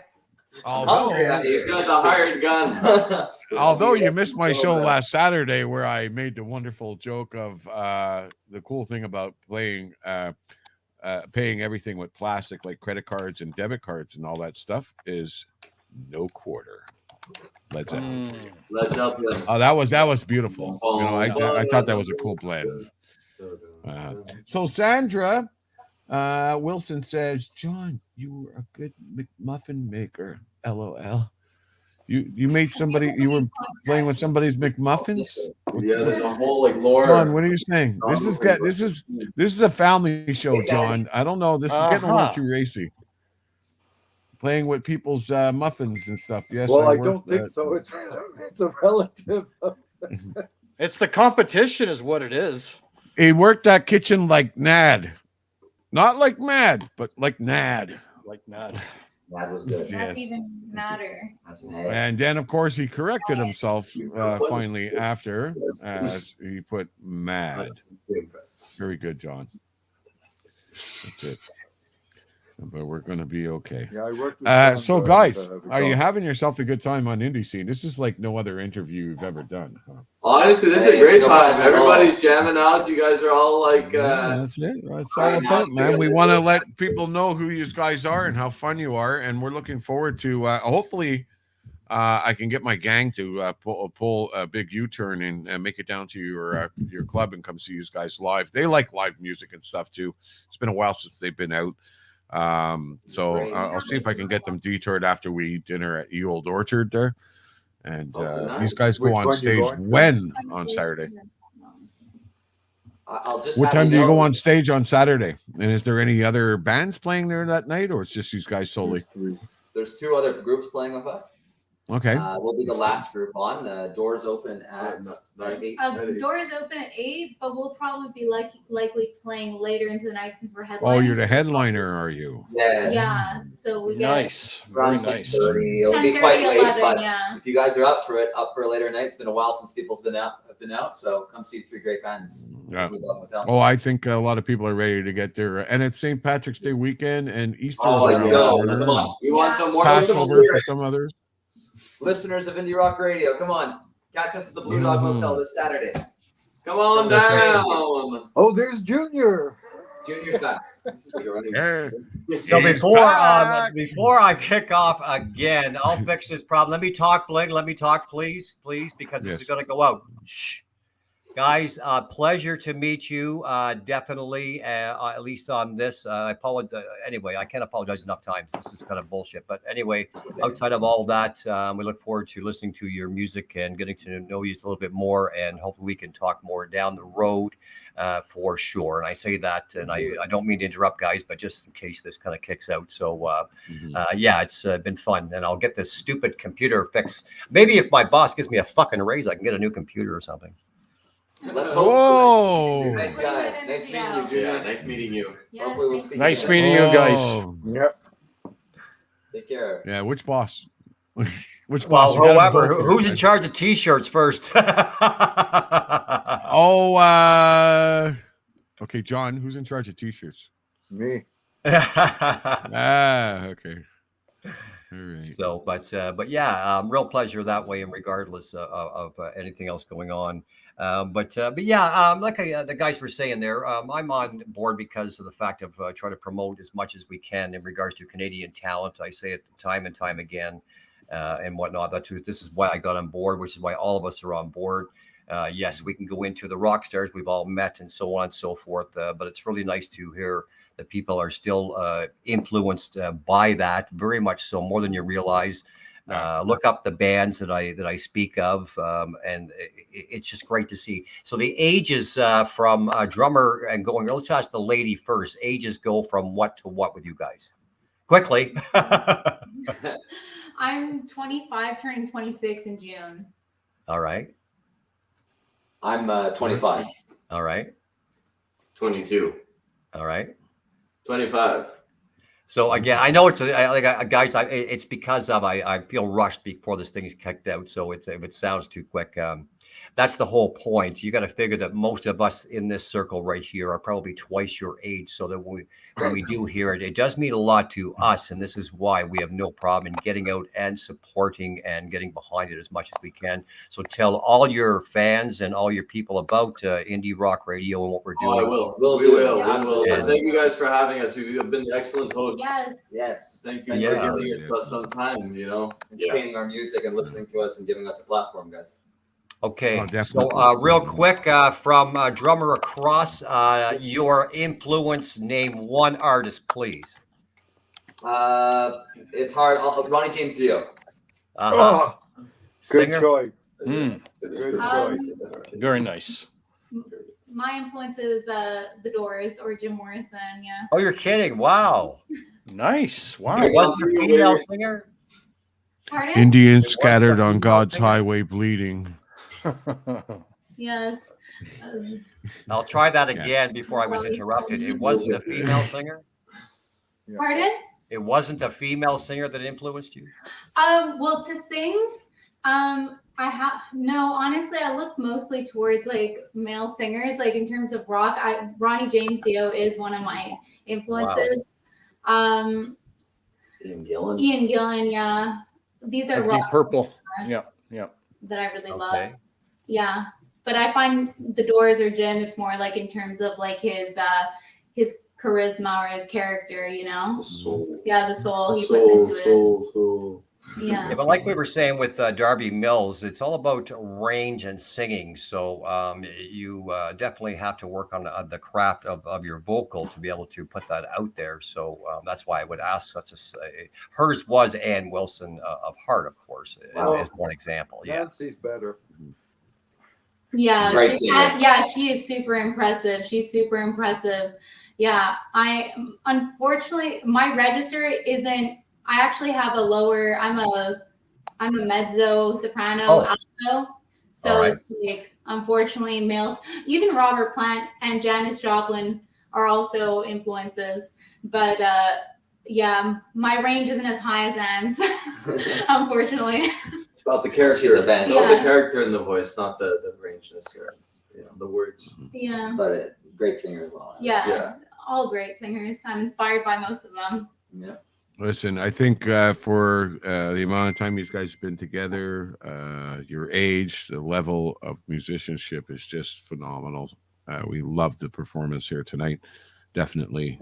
So don't worry, your range is I listen, if this is what you do now, I can't wait to see what happens when you evolve. Thank you. Yeah, definitely. Continue on, Junior. I think we got two more musicians left. I think Okay, Are you so frozen? I think Did he freeze? oh, he's gone again. it's okay. So we'll continue on with your Junior's question. Okay, so is it where your influence- like bass influence or like Just one. He said name one. Yeah, concert. basically whoever influenced you as musicianship. I guess to play bass, the one who really inspired me to pick it up was probably Geddy Lee. Yeah, but I have a lot of bass. You just made little wet spots on Sheldon, me, and John here. And probably if Junior was here, this man is like one of the biggest Rush fans ever, Mr. Swag of Rush. Yeah, you just made him wet also, even though he's not here right now. Go ahead. Anyone else? Oh, Yeah, next one. Yeah, it's you, man. It's you, Peter. You are the one. Well, you thought we forgot you just because you're fitting at the far end of the couch, eh? Wow. No, I think it's your turn. Yeah, It's your turn, Peter's Pete. turn Yeah, now. it's your turn. Okay, so I don't know if you're talking about like guitar playing specifically. I'd say Led Zeppelin, Jimmy Page, but like writing music as a whole, would be the Beatles. You know, in terms of like trying different things and always evolving and making music for music's sake, for joy's sake, for happiness' sake, for sadness, for emotional sakes. You know what I mean? It's just good music, and I love John Lennon. He's probably my biggest inspiration. Yeah. And, So if you had to choose between George Harrison and John Lennon when it comes to guitar playing, who would you choose? I'd say probably John Lennon, probably pretty easily, because I can't separate John Lennon, the guitarist, from John Lennon, the singer. And because he is that songwriter, guitarist, like he's always gonna win for me. Okay. Well, we put them both together and make them challenge each other, but both of them have kind of like. But I love George too. I love all of them. I love Ringo. I love Paul. Definitely. So, yeah, definitely. What can we look forward to at your big show this weekend? Anything? Any new music like we saw tonight here coming out on Saturday? Absolutely. We'll be playing a few covers, but mostly original material. So if you guys enjoyed what you heard tonight, you're gonna love what you're gonna hear on Saturday. Yeah, it's gonna be live, real bass, real amplification, real drums. It's gonna be quite a bit heavier. It's gonna be a little bit more loud. Over here, it's the first ever time we played these songs acoustically, just off the bat like this. It was pretty improvised, but if you said it sounded good. Oh, you guys were awesome. Absolutely fantastic. Thank you so much, man. Definitely. Thank you. Definitely. It's been a wonderful time here, and it's time to start doing some plugging. So tell us, where can people buy your music? Where can they find out more about you? I think it's oldsoulband.com or something. Yeah, so our website is thatoldsoulband.com. On Instagram and Facebook, you can find us there too, Old Soul. And then on Instagram, That Old Soul Band. And our single is out everywhere: YouTube, Spotify, Apple Music, wherever you would consume music regularly, it's probably up there. And it's called Fall Into Your Love. Fall Into Your Love by Old Soul. Definitely. Look out for the next single. And if people are watching the show and they're out somewhere in Canada and love what they saw and they want to book this band across Canada, they can simply just get in touch with you through your website and so on. Yeah, absolutely. Website, Instagram, Facebook, any social media platform. And even out there on the other side of the world, right? These guys don't mind going out doing a little bit of a couple of European dates. That's all. Absolutely. I would love to see you. I would go into debt to do that. Honestly. so no, it's okay. Junior's not here right now. We pretty much drafted him because like John. Remember, you said we have to buy him. So Junior is paying for your tickets to Europe and stuff like that. So. Thanks, Junior. Wherever you are. Hey, we can deal with that, John. Yeah. He doesn't know yet. You'll get the memo. That's it. So, so definitely get out there, folks, if you haven't had a chance. So where can people get tickets for the show this weekend, or can they just pick them up at the door? It's $5. It's a relatively cheap show. Great there you bands, go. local Montreal bands. You're getting 3 bands for $5. Come on, yeah, that's folks. right. You can't get any better than that. What a deal! Especially, it's a super deal, man. It's really every act is very strong. We're happy with that. That's beer money, people. Come on, it's St. Patty's Day. Come on, Yeah. you guys buy a single beer for that. We'll give you a whole show. We'll give you 3 shows. You get 3 shows. And bring a 22 to buy more beers for yourself. You have to buy beer there, though. You have to buy There beer you there. Definitely. We got Ann Travers who just sent us a message, and it says that's why I got Woodstock vibe on her. Oh, there we go. But Jim Morrison didn't play Woodstock. Thank you. Janis Joplin did. What a great That's idea. what we're Yeah, trying to get. Janis did. Yeah, absolutely. Only good vibes. Yeah. Peace, love, and That's music. why. 3 full days. Yes. All in an hour. 3 full bands, yeah. Definitely. Yeah, so I want people to get on out there and check out this band, Old Soul. We've given you a bite of them here tonight on the show. Amazing talent, and we appreciate you guys playing live for us. And I'm like that. I'm spontaneous, Joe. Hey, it was I like that. We're in the perfect room. We have 2 guitars here. We were game. Yeah, we got We guys are game, and that's it. We're happy we could give everyone a little bit of a sneak peek. I think Junior has reached the plateau of his cuss words for the evening. Yes, he has. According to what he has just sent us, his vibe is simply thanks that my computer just got tossed. LMAO. He's done one of those, like damn these things. Control Alt Delete doesn't work. Out the window. You ever see? I love watching some of those YouTube videos where people just got like so frustrated with their computer and lose it. Or Mission Impossible. This computer will self-destruct in 5 seconds. That's it. You want to fuck somebody up? Put that on their desktop at work or whatever, and they see if they start running and pulling the fire alarm or something. Exactly. Yeah. We're gonna have to buy him a new computer. Yeah, definitely. Raised. The old one he tossed out. Susan, you're very. 10% is not too much. He wants his 10%. He wants his 10%. Yeah, definitely. Junior's a 10% type of guy. Thank you, Indie Rock Radio, Tadio. Thank you, Indie Rock Tadio. Corrected it to radio. Thank you, Indie Rock Radio. You did correct it to radio. You guys rock. Thanks. But I like that. Good luck on Saturday, guys, eh? I like the Tadio thing. Thank you so much. We'll do our best. Yeah, thanks for having us, guys. Yeah, it was really I'll fun. be there for sure. Excellent. So I think it's going to be a pleasure to shake your hand in person and say hi to you guys. Yes, of course. Okay. Junior, thanks a lot. And on behalf of Junior, he's definitely having some major computer issues here tonight, but we will have him back sometime soon. So I'm going to close out the show here tonight with my 2 bros here, Sheldon and John. Yeah, because Junior, I think he's given up. Well, he's thrown his computer out the window. So what the fuck, right? It can't get any worse than that. I don't think he'll be back here tonight. And hopefully he will be back next week once we ship off the Gateway computer to him and so on. Or should we get him a Dell, John? I don't know. No, get him a crappy one that you keep blogging. Yeah, that's it. There we keep go. writing us every week, telling us these. That's it. I need a better computer than this, boys. Yeah. Well, listen, this is all we got for now. We're a poor radio station. There we go.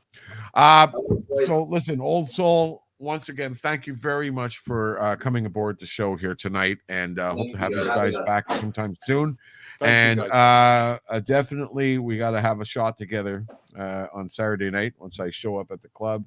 Yeah, we'll take a good nice photo. Get a beer, man. That's it.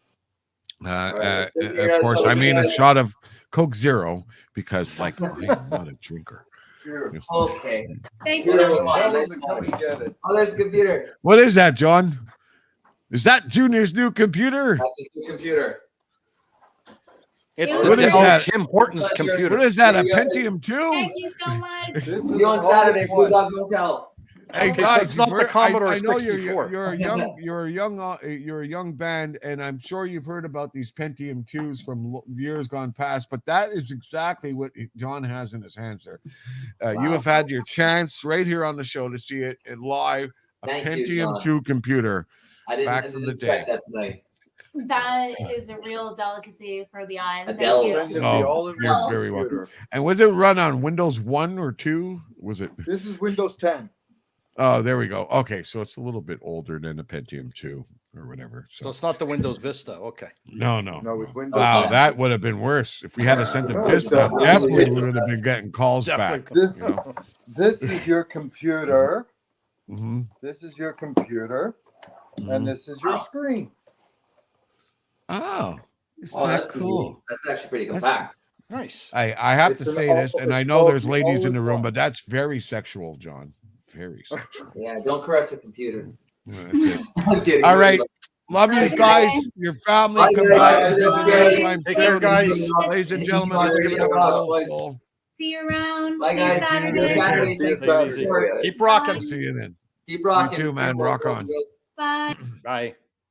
All right, so we are back here on the show, and we have got let's see, We didn't scare Sheldon. about I hope. 25, No, you 25 haven't. 25 minutes or so to show. Ah, there's Junior. He's back to give us shit about the Pentium 2. Nice. Hey, Good fuck you timing, guys. Fuck your Pentium 2. Fuck your Pentium 2 and fuck you. Hey, Junior. You back in? I seen that though. John, ship that off to me before this thing goes. Oh, my Junior's God, I've willing never- to accept it. Not a problem. Fucking A. So the rumors of the Commodore 64 or Windows Vista is greatly exaggerated. Yes, Yeah. it is. Oh. Oh my God, we have Yeah, lost it here this on is show the today. first way I was into a windstorm at one of the shows there, but yeah, and like I said, I rebooted this son of a bitch and whatever, blah blah blah blah blah blah blah blah blah. But this has never happened this many times. I don't know why, but anyway, what a pain in the ass. Falling into love. Okay, so I have got to go to the little girlies' room, and I'm going to leave you guys here to. I'll be back in a couple of minutes. All right, you and take care of that. I will sit down when I pee because it's the thing to do, right? TMI, guys. Okay, no. Now I'm leaving you, Sheldon, here alone with the badass John Blakemore and Junior Leclerc to see if they can drill you a little bit and get to know you. So I'll be back in a couple of seconds. Here, Oh, take you're away, a prince, Bling. Yeah. You Look are at him Prince. go. Yeah. So how's it going, by the way, guys? Other than that, good. Good. It's going really well, and I really have to thank both Bling and John for bringing me on board. They're really wonderful people. No, I'm not just sucking up to the boss sitting on. It's all lies. Yeah, no, I'm not. But it's just a great. Looking forward to it, and great bunch of people, and it's a great family. Like it's a fantastic, great vibe. Great, love it. Yeah. I really, really love it. It's going to really make my show that much more. And John looks like he's going upside down. That's all right right. side up. Okay. I think he's trying to set up the Pentium for you. Okay. And as a matter of fact, John himself has left the building. At least he's plugged in there. But yeah, no, that's why I decided to get on board. I have been looking for an avenue in a vehicle kind of after COVID. As an example, 2019, I did 85 shows. Wow. And then I went to 0. And I'm very fortunate in the years I've been in it, similar to maybe yourself, not knowing your total background, but I have a lot of connections in the industry. So, and not having any place to kind of apply it was quite frustrating, for sure. And I had, did the odd radio thing still, but it still wasn't. It was like I was listening when you first came on. It wasn't seem to have that same, I don't know. Feel to it anymore at all. Radio's really evolved to the point that, going back to many years ago when I started off in this business, I've been in the business for close to 30 years now. Yeah. And I was volunteering at Shome on the record library. And I was, Right. Going up, and we were in the big house on 1355 Green Avenue. It was an old house consisting of, I believe it was 2 to 3 floors. All right. And you walk up, it was fully carpeted. The studio, I don't know if you've ever been to the Shome Old House or I seen have. pictures of it. Yeah. So for people who've never been there, it's, you're going up carpeted stairs. The board was set up in it really was a very homey feeling. And also I've heard rumors, and I've actually heard the Shome ghost. There was a Shome ghost in the building, and you would pass by the kitchen. There wouldn't be anybody there, but you would hear almost like dishes going. Oh my. Like you would hear like rattling a little bit. And it was, I'm not going to say whether or not I believe in ghosts or not, but that was the story behind the Shome ghosts. And then, so I was doing volunteer in that. And I had the blood, Junior, to go into radio ever since I was in high school. I said, this is what I wanted to do. And I knew people that was working commercially, and I would sit in and I would work, and I would see them work, and they would be magic because they were playing whatever they wanted to play. They would mix whatever songs that blended in. I said, I love the mixing. I love the FM rock, the feel of it. Right. And Shome had a unique market back then. and it was owned by somebody locally by the name of Jeff Sterling. And he took Shome in a way that no other station anywhere in North America ever had that type of feeling, to the point that I was mentioning it to Bling earlier, but they would play groups that Toronto or other parts of Canada wouldn't even think of playing. They would play Styx from Chicago, and with the exception of Chicago, the next city that Styx was popular was in Montreal. Right. Then there was Supertramp. Then there was Genesis. Then Genesis played the University of Montreal. So Genesis was huge when Peter. So what year would have been roughly? I think it was in I think Peter Gabriel's last stint in Montreal, I believe, was 1974. All right. 74, 75. Yeah, because I think it was a year before The Lamb Lies Down on Broadway, which was Peter Gabriel's last album, was released. Okay. And they would play Genesis songs like The Cinema Show and all these amazing tracks. Okay. And I remember going into New York City, and there was a station called WPLJ, and I went to see my relatives there in New York. And so I said, "Is there really any good rock stations?" So he said, "Sure." So he said, "Here's WPLJ." Right. So then I would hear, "Okay, we're playing a brand new Supertramp album." I said, "Oh, that's great. So I put it on. I'm waiting for the commercials to end. Comes back on Breakfast in America, which was aired in Montreal about at least 2 or 3 months prior. Yes.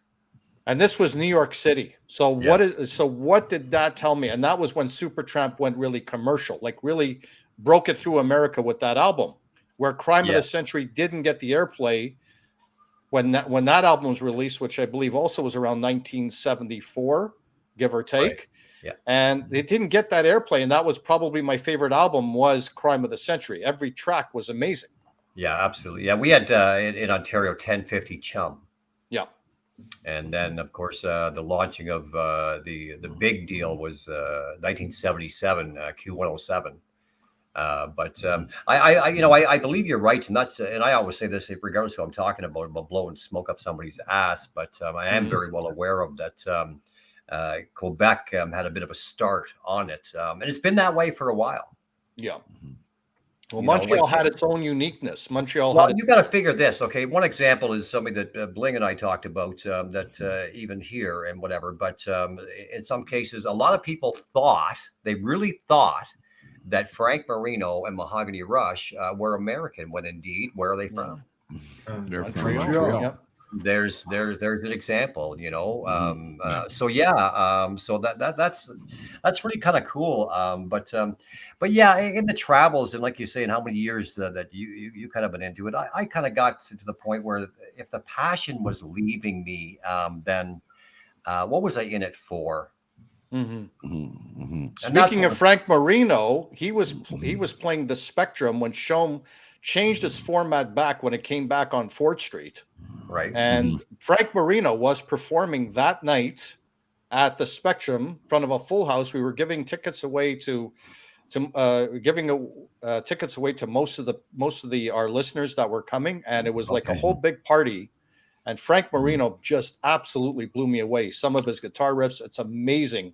I don't know if anybody's very underrated. And there's a guy, once again, who was a victim of mainstream radio, where they were making him play all of the cover tracks, like All Along the Watchtower and all these sort of things. But true fans of Frank Marino knew his skills and his chops of what he was capable of doing. One of the cool things, as you were touching on that subject or whatever, I interviewed Frank for the first time back in 2005 on Indie Scene. And one of the coolest things he said to me was, he said after, not on air, of course, it would have been great on air, but he said that doing the interview with me reminded him of the old days of Shome, when it was the old house on Green Avenue and so on and so on. And I think it's really weird, the concept of how they're moving all these DJs who have been around for a long time, and instead of trying to reinvent themselves, what they're doing is they're trying to let's bring back Pete Mary, or let's bring back this one, or bring back Marty. They're doing a lot of that sort of thing, and that's not working for them. It's really not working for them. I think honestly, and I spoke to John about this. He's gone. Yeah, he popped off again. But we got to send him that computer, John. Yeah, Sheldon wasn't here when we were talking about Lee Aaron. Yeah. But anyways, Lee Aaron. Oh man. Oh boy. John's getting all worked up over Lee Aaron. I swear, everybody left that show with wet pants. Well, I'm telling you. Well, while we're on that subject, I might as well. Anyways, I just wanted to finish off the show thing there, and I think I spoke to John about this because we do talk about like local radio and stuff like that, and because we are fans still, even though we run a station in the same city and so on, we're still fans. We have been for over 50 years, and makes us sound like old. But the one thing I said to John, I says, the only thing that they could really do to revamp themselves, to try to bring themselves back, is to come out with a whole new concept on the morning show and stop going back and forth to Terry and going back to, what if you put Terry and Ted Bird together, or all these sort of things. And they came very close to it, and they screwed up. Right. Because like I said, you need to have fresh blood from Montreal. There's some great talent. We've been able to find some really great talent here locally in Montreal, such as yourself and so on and so on. But here's that. I mean, to us, it doesn't make a difference because we don't have morning shows, afternoon shows, because we're worldwide. We're on the web and so on. So it's a different time zone. So you can't really have a morning show. But with all due respect, I love Sharon Highlands. Sure. And I know a lot of these guys because I was there when to bring in somebody from Toronto and think that you're gonna welcome back, hey, Junior, rescue the station. And it's good that you jumped in on this, Junior, because I want you to jump on that too. What we were talking about was the fact that we have one of the biggest talks has been our local classic rock station has revamped the morning show.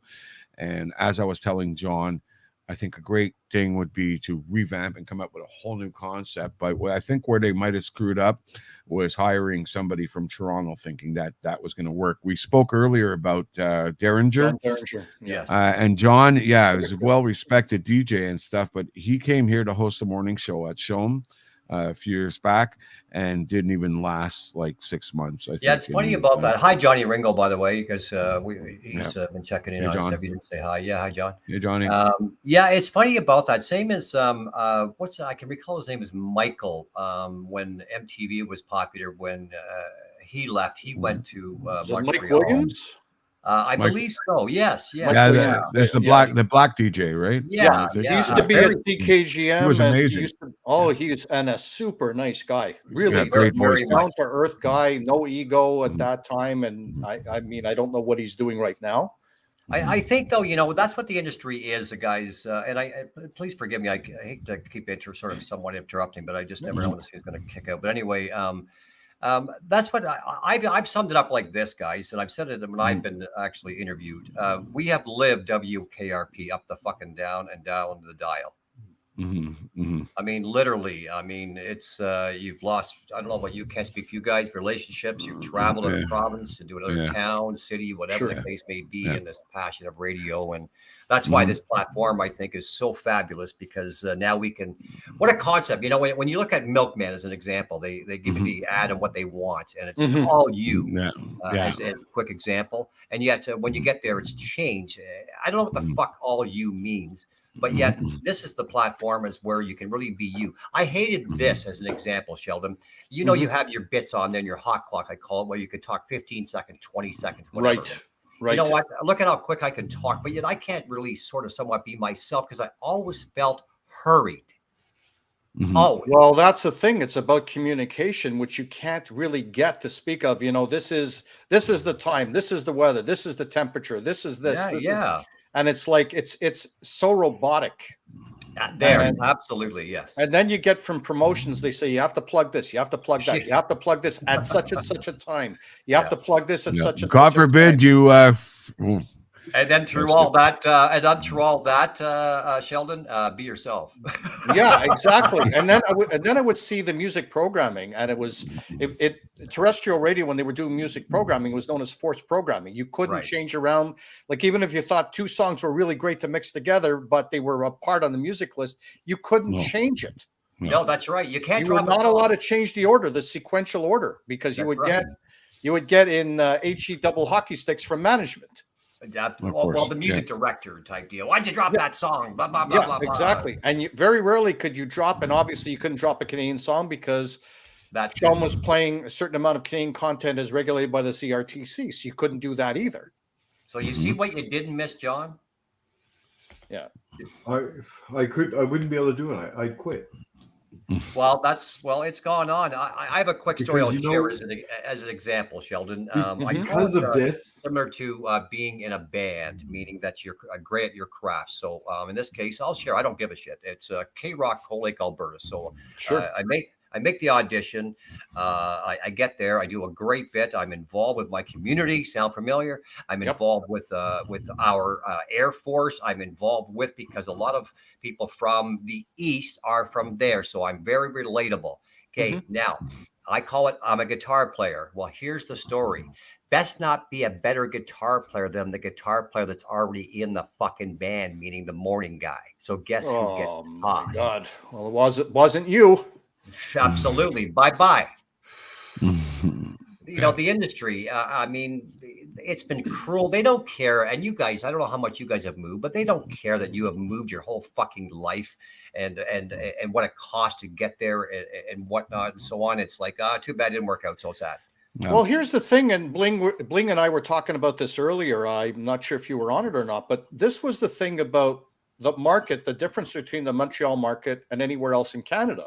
Yes. You can't program a radio station from the Ivory Tower in downtown Toronto to program every single station in every single market and expect to get the same results as the original market that it was designed for. But that's the shit that's going on now, though. That's exactly the shit that's going on. That's exactly it. And that's why internet radio is growing so fast. Yeah. And why mainstream radio is starting to die out and stuff, because listeners are very freaking, especially here, John? We have had such picky listeners, and they will let you know, because we can see the numbers where if they don't like something, they'll drop off, they'll drop in. You know, if they love it, you'll get a huge amount of numbers and so on. It's cool. But that's where we come in at a different thing. That's where, like, I don't mean it in the sense that we're literally going to close the place down, because we're not. But what I mean is, when we're going to do the damage to people like Shom, is where, you know, I look at Rush. I remember the very first time seeing them in concert. I paid $5 for my ticket. I didn't even know what a concert was about. Wow. I didn't even know what a concert was. My friend in high school bought tickets because he was a huge Rush fan. We went to see them. It was a Farewell to Kings tour here in Montreal. But I didn't even know what a concert was, really. And then only to find out that 3 weeks prior to that, my brother had it in his books that he was going to take me to one of his favorite bands. And I said, okay, who are we going to see? And I didn't even know who in the heck they were. It was only after I went to the show that I started to fall in love with them and really I went to see Kiss in September and I saw Rush in November, you know? And so I look at it, and Miles Goodwin said it, and he hit the nail right on the head. Why didn't he just mention Shom was the reason? Okay? It's radio stations like Shom that don't do enough promotions of our Canadian bands. People like Old Soul will never get airplay at Shom. That's the biggest problem. They used to have many years ago. I can tell you who will. The Damn Truth gets fucking airplay like crazy. Yeah. We will play. And I'm going to say it. We reached out to the Damn Truth, okay, for an interview here on the station. We wanted to support them because they're a local Montreal band. And this is probably one of the most career-killing things you could do. They decided to stick with, because Shom promotes the shit out of them. They figure one radio station is enough.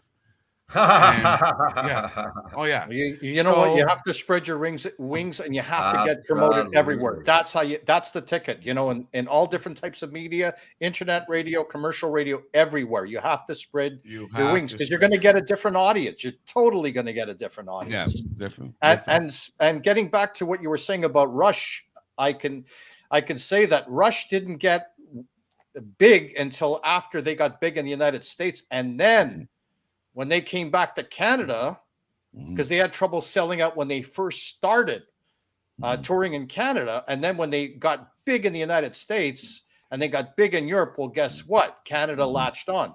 But Shom was one of the first stations to really bring them in back at that time.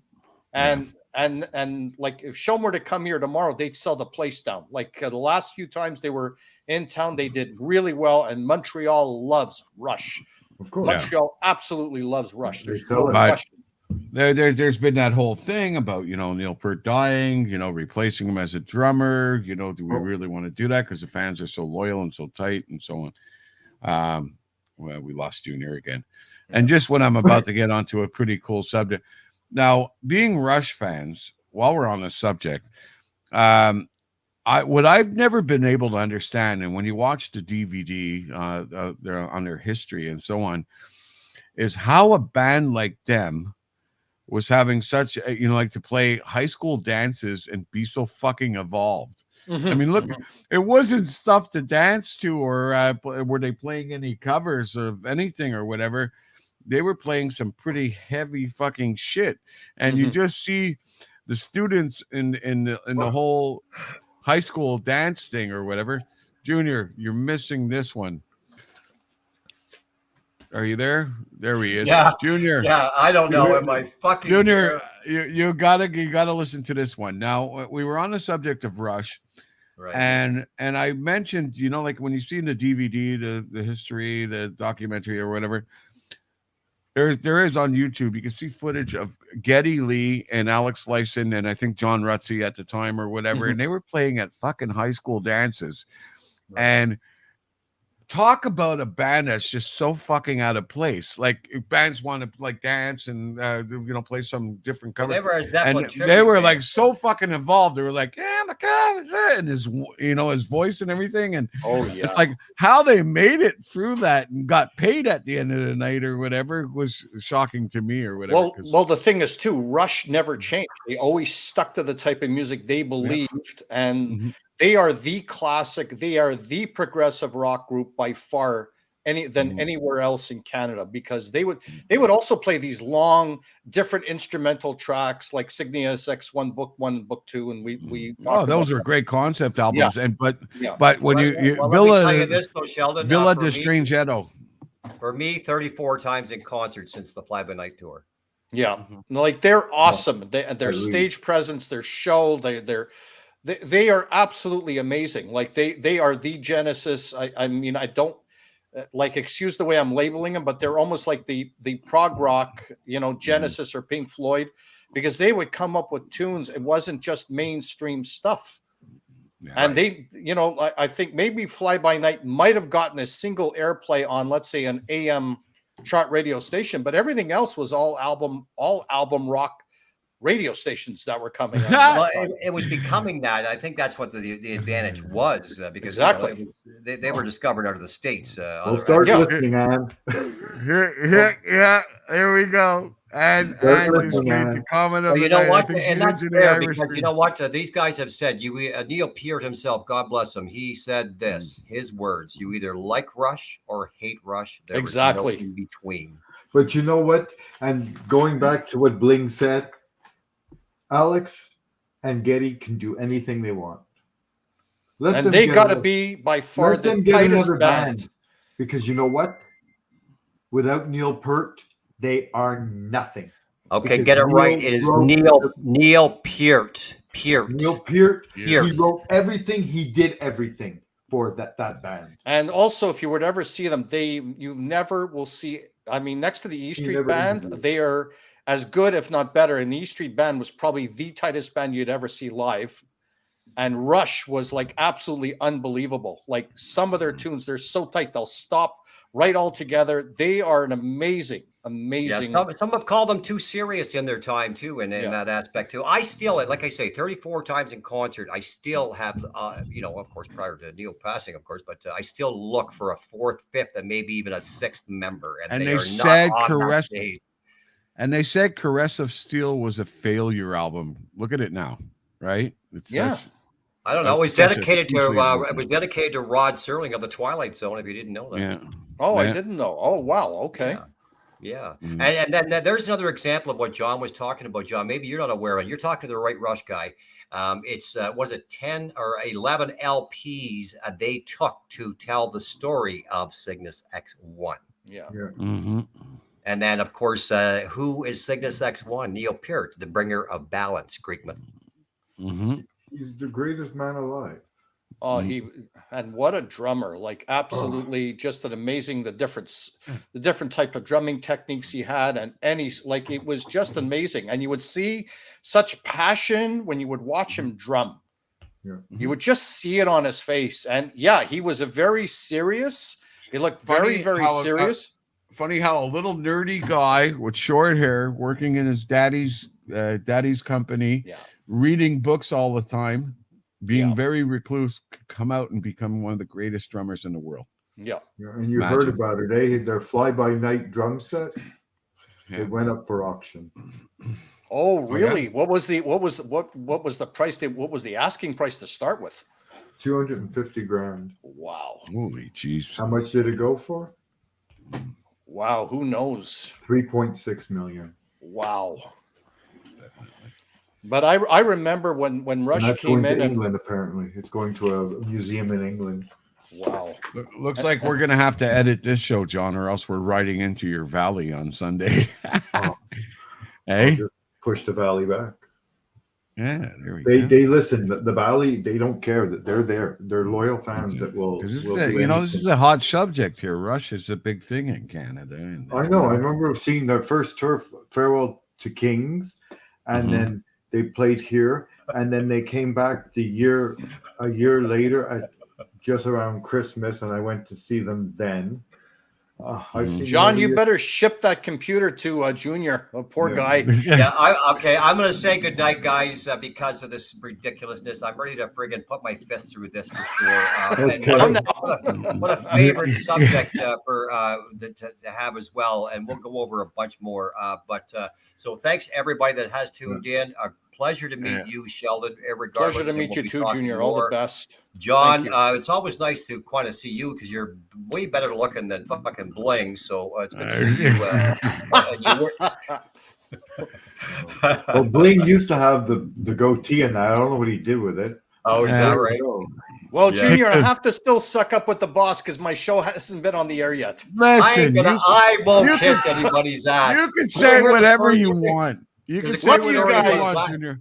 But let me tell you something. Your brothers, Joe, love you guys. I have been in touch with Mattel, and we will be releasing the Kick the Bling doll very shortly.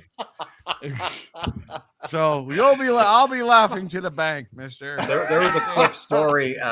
You can check the video, look it up, CN, and it's called Fire the Fuck Me Now video. And it was about a guy that he worked for. Have you heard of it? Nope. No. Anyway, it was about a guy that they called that worked for CN, and they called him, and he was smashed out of his gourd. He's going, look at you. Why are you calling me now? Look at if you want me, I'm on call. I know, but look at I can't fuck. I've had too many fucking beer. If you don't like it, fire the fuck me now, okay? But if you really need me, I can be there. But I don't know why you gotta call me now. But look at if you don't like it, fire the fuck me now, okay?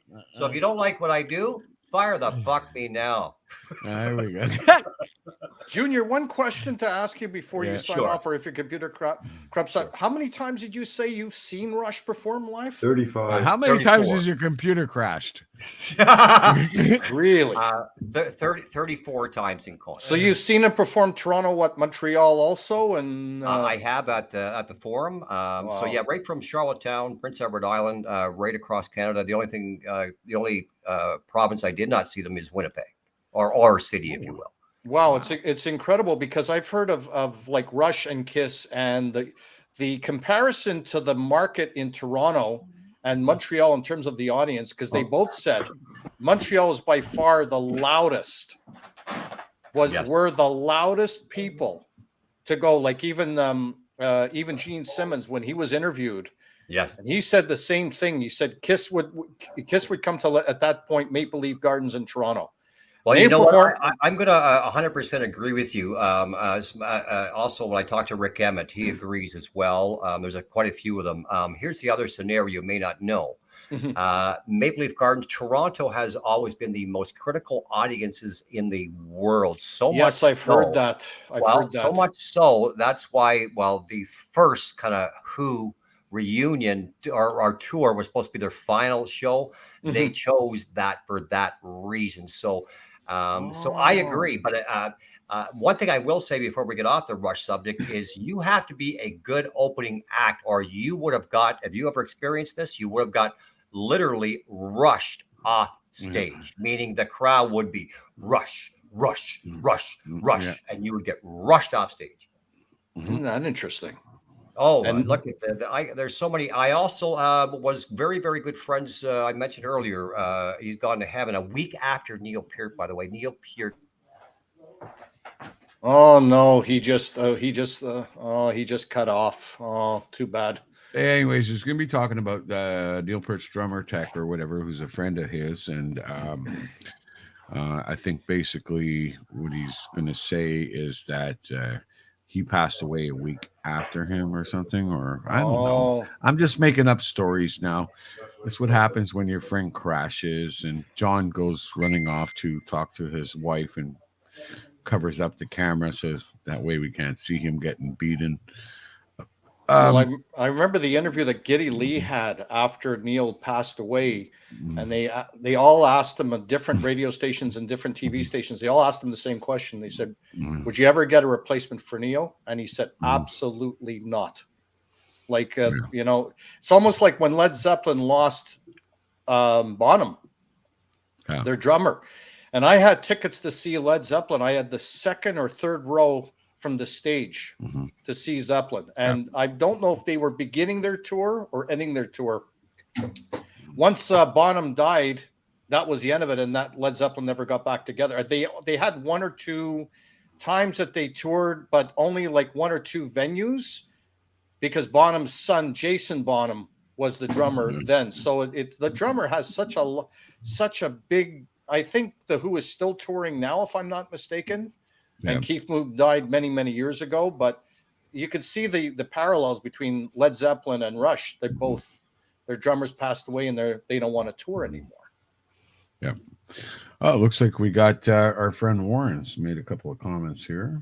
Neil of Rush was an incredible, innovative drummer. Absolutely, Warren. Yeah. And then he goes on to say, "I met Geddy Lee's cousin in Toronto years ago. Yeah. That doesn't mean nothing, Warren. You got to meet Geddy." Pink Floyd played the Big O in Montreal. I was there on the Animals tour. Yeah. When the floating pink pig had trouble, because there were two shows. I went to the one where they had the problem with the pig. Finally, Anne has appreciated our choice, and she says, "Love Pink Floyd." There we go. And we love you, and we hope you tune in each and every week. And also, make sure you tune into the Bling and Junior show each and every week. Indie Scene here every Thursday night, and of course, with a repeat on Sundays. And this is really funny because I was about to post Junior saying, "I'm done." But, good night. Good night. Thank you. I love you all. That's it. So we're just closing off anyhow. Just going through a couple of comments here. Thanks for sitting in, Sean. My pleasure. What was this? I don't know what you mean. Are you sure? Sure what? That we love you? Of course we love you, Anne. And Travers, we love you. We love everybody. And we love our listeners. We love people. And don't forget to check out Sheldon's show, you guys, when he's go to our site, Indie Rock Radio, check when he's on so we can listen to him and everybody support everybody getting the new Tuesday evening, 6 to 8 p.m. inside the vault. You know what? The program director didn't know that earlier. You don't happen to know who that is, do you? He didn't know when you were on. Yeah, he wasn't sure. He wasn't sure. I will not mention I've been working any names. lots of hours. Come on. I won't mention any names. I will After not this, I'm gonna pass out here. But okay, well, anyways, we're going into overtime because it's my fault. So this is going to be played on. No, Saturday. it's all good. Coming up next, folks, and this is for the Sunday listeners. Coming up next, we have got The Valley with John Albert Blakemore. Even though he is here in the studio with us, he is now going to switch over and do his gig he calls The Valley for the Sunday listeners. This message is going out to. I want to thank all you guys tonight, me and Junior, of course. Thank you, Sheldon, for coming by, and we're looking forward to hearing your show on Tuesday. Yeah, thank you. And John, hey, it's always good to see you, man. I always say, even me being his partner, I have a hard time reaching him all the time. I tell him, John, I said, you're like getting in touch with Elvis, and he's got an excuse. He's dead. Right? Elvis has left the building, folks. Yes, definitely. Yes. John is like a very stickler, whether or not he answers or if he. Sometimes I'll call him and he'll call me back on his earliest convenience. He's a very busy man. Well, God Almighty takes care of Tim Hortons people. Holy Christ! As long as he's making fresh coffee, I'll stop by. You're underpaid, John. You're underpaid. Holy fuck! You don't know how much coffee I shoot out. Oh, by the way, okay, so we'll say goodnight. Yeah, let's do this. Till next week, folks. We don't know who our guest is next week yet, but you can find out. Stay tuned to our Facebook page at facebook.com/indierockradio.ca. If you have any comments on the show whatsoever, you can simply email us at indiescene@indierockradio.ca. If you're a band that's interested in getting on the show, all you need to do is just simply send us an email at music@indierockradio.ca. And to get your music submitted to the station and stuff, same thing. Send it directly in MP3. Please pay attention, because if you don't, you're going to have to go to our contact us sheet on our website, and then it's going to explain it all to you in detail anyhow, but you won't get your music airplayed unless you follow these instructions. music@indierockradio.ca, directly in MP3. Send your bio and your music to us, and we'll review it and get back to you, and hopefully you'll find your way over here on indierockradio.ca. It's as simple as that. More and my computer's in the mail, right? Your computer's been on the longest now than it's been for the last couple of hours. Do you realize this? Oh, unbelievable. He's got to move to Montreal where the internet is nice and cool. Well, expect the Pentium 2 computer coming on your way. Yeah, that's it. An Atari computer. Or Commodore 64. Commodore Windows Vista. Oh, God forbid. That takes a lot of memory right there. Hey, what are you going to have? Like, was it 128 bits of memory or whatever? Oh, shit. Operating system needs 256. Oh, damn. That's it. Or John's hair is going to, sorry, not John. Junior's hair is going to turn purple. He'll be like Prince. Yeah. My girlfriend wants me to put some highlights in it, though. Yeah. Well, you got to come and join us when we do the guillotine show. Me and Junior were talking about doing a guillotine show earlier and so on. You mean heads will roll? Is that what you mean with the guillotine? Oh yeah. Okay. Oh, I see. Okay, that's okay. Good night to you too, and Travis. Thanks for sticking with us. It's been a wonderful show. We want to give a big thanks once again to Old Soul. For coming in and performing live for us. They were great. And fantastic. Yeah. We got to get off because we are really like digging into John's show, The Valley, and all the fans are lined up right now going, "Shut up, Bling!" we want to hear some Christian music. So Well, they'll dig that show. Don't worry. So here we go, folks. You're tuned to IndieRockRadio.ca. This has been, of course, Indie Scene with Bling and Junior. And, of course, our special guest tonight, Old Soul, John Blakemore, and, of course, our new DJ. And we wish you lots of luck. Hit the ground running, buddy. Thank you, Tuesday guys. night, check him out from 6 to 8 p.m. He is going to be making his debut here, so please go out and support Sheldon Eric Freed. And, of course, Warren Eastfeld. Check him out. He's got his country music show on. Yeehaw! On Saturdays now. So, like, if you oh boy, you want to get your honky tonk on, you need to tune into Warren Eastfeld from 2 to 4. It's time to get your feet in the country. Just watch where you're stepping. Yeah, that's it. And if that ain't enough for you, you can get back on Sunday right after church and check out Mr. Warren Eastfeld once again for his amazing show. You know which one it is, right? Tell him, John. It's the Oldies Matinee with Warren Eastfeld. That's right. Plays you all the best. Which I sometimes get there at the beginning, but most of the time I don't because. He even plays K-Tail records, which is pretty fucking cool. 22 of the original hits by the original stars. That's right. Don't go breaking my heart. Oh my! I heard my mama cry. I heard the baby that Chicago died. And the DeFranco family love beat. It's a heartbeat. Hello, of the mother. love beat. Hello, father. Alan Here Sherman. I am at.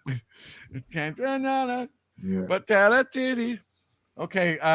So just to mark your calendars, you can Yeah. mark your calendar, Bling. Yeah. For April 14th. Okay. We Well, have, right now I was just having a bad moment because we mentioned K-Tail Records. I started thinking about Hill the Reporter. one song that would make who was it? Hill Reporter. Hill Reporter is the name of the band. That's the name of her band, and she was known in high school. Yeah. As the Canadian Pat Benatar. Oh, well, we'll find out for sure. And she does. Yes, she does have that voice. I follow her. I think Anne likes my singing. But anyways, you know where I Yeah, really break Warren off on knows her those too. K-Tail albums? There's Hey, you know Warren. where I really break off on those K-Tail albums? Is when they start playing what's it? She came calling. Was it? She came calling wildfire, or that sad song is like the one where the kid's dying in the hospital bed. Which song is that? Oh my God! Run, Joey, run. No, the other one, or what you call it? You know, remember. it's not. It's not. What Easy the to Wildflower was a group called Skylark, Canadian group Yeah, called that's Skylark. it. I know the other one was oh, come on, Anne, help me out here. You know which song I'm talking about. It's one of those sucky ones. Young guys. Well, there was also the Partridge Family. I Think I Love You. Was No. This was a sad one. It was about some kid who was dying in a hospital bed or something. He was talking to his friend. Goodbye, to Michelle. It's hard to die. Season in the Sun. Oh, Season in the Sun. When all the birds are singing in the sky. Oh my God. Seasons in the Sun, the Poppy Family with Terry Jacks. I Yeah. can't. I can't. Okay, I'm good now. Okay. So anyways, yeah, it has that emotional effect on you or whatever. AM radio did at one time, and now we're in FM, so nobody cries anymore. So No, it is what it Thank is. God for that. They just promote Canadian bands the way they should be promoted. That's right. So on that note, have yourselves a wonderful evening, folks. Love you all. God bless. Take care. Stay safe. And we'll see you all again next week on Indie Scene here on IndieRockRadio.ca. Say bye, boys. Bye, boys. Oh, there we go. Bye, boys. Bye, boys. I'm an old fart. I'm trying to end broadcast. And of course, there we go. Working as slow as a turtle.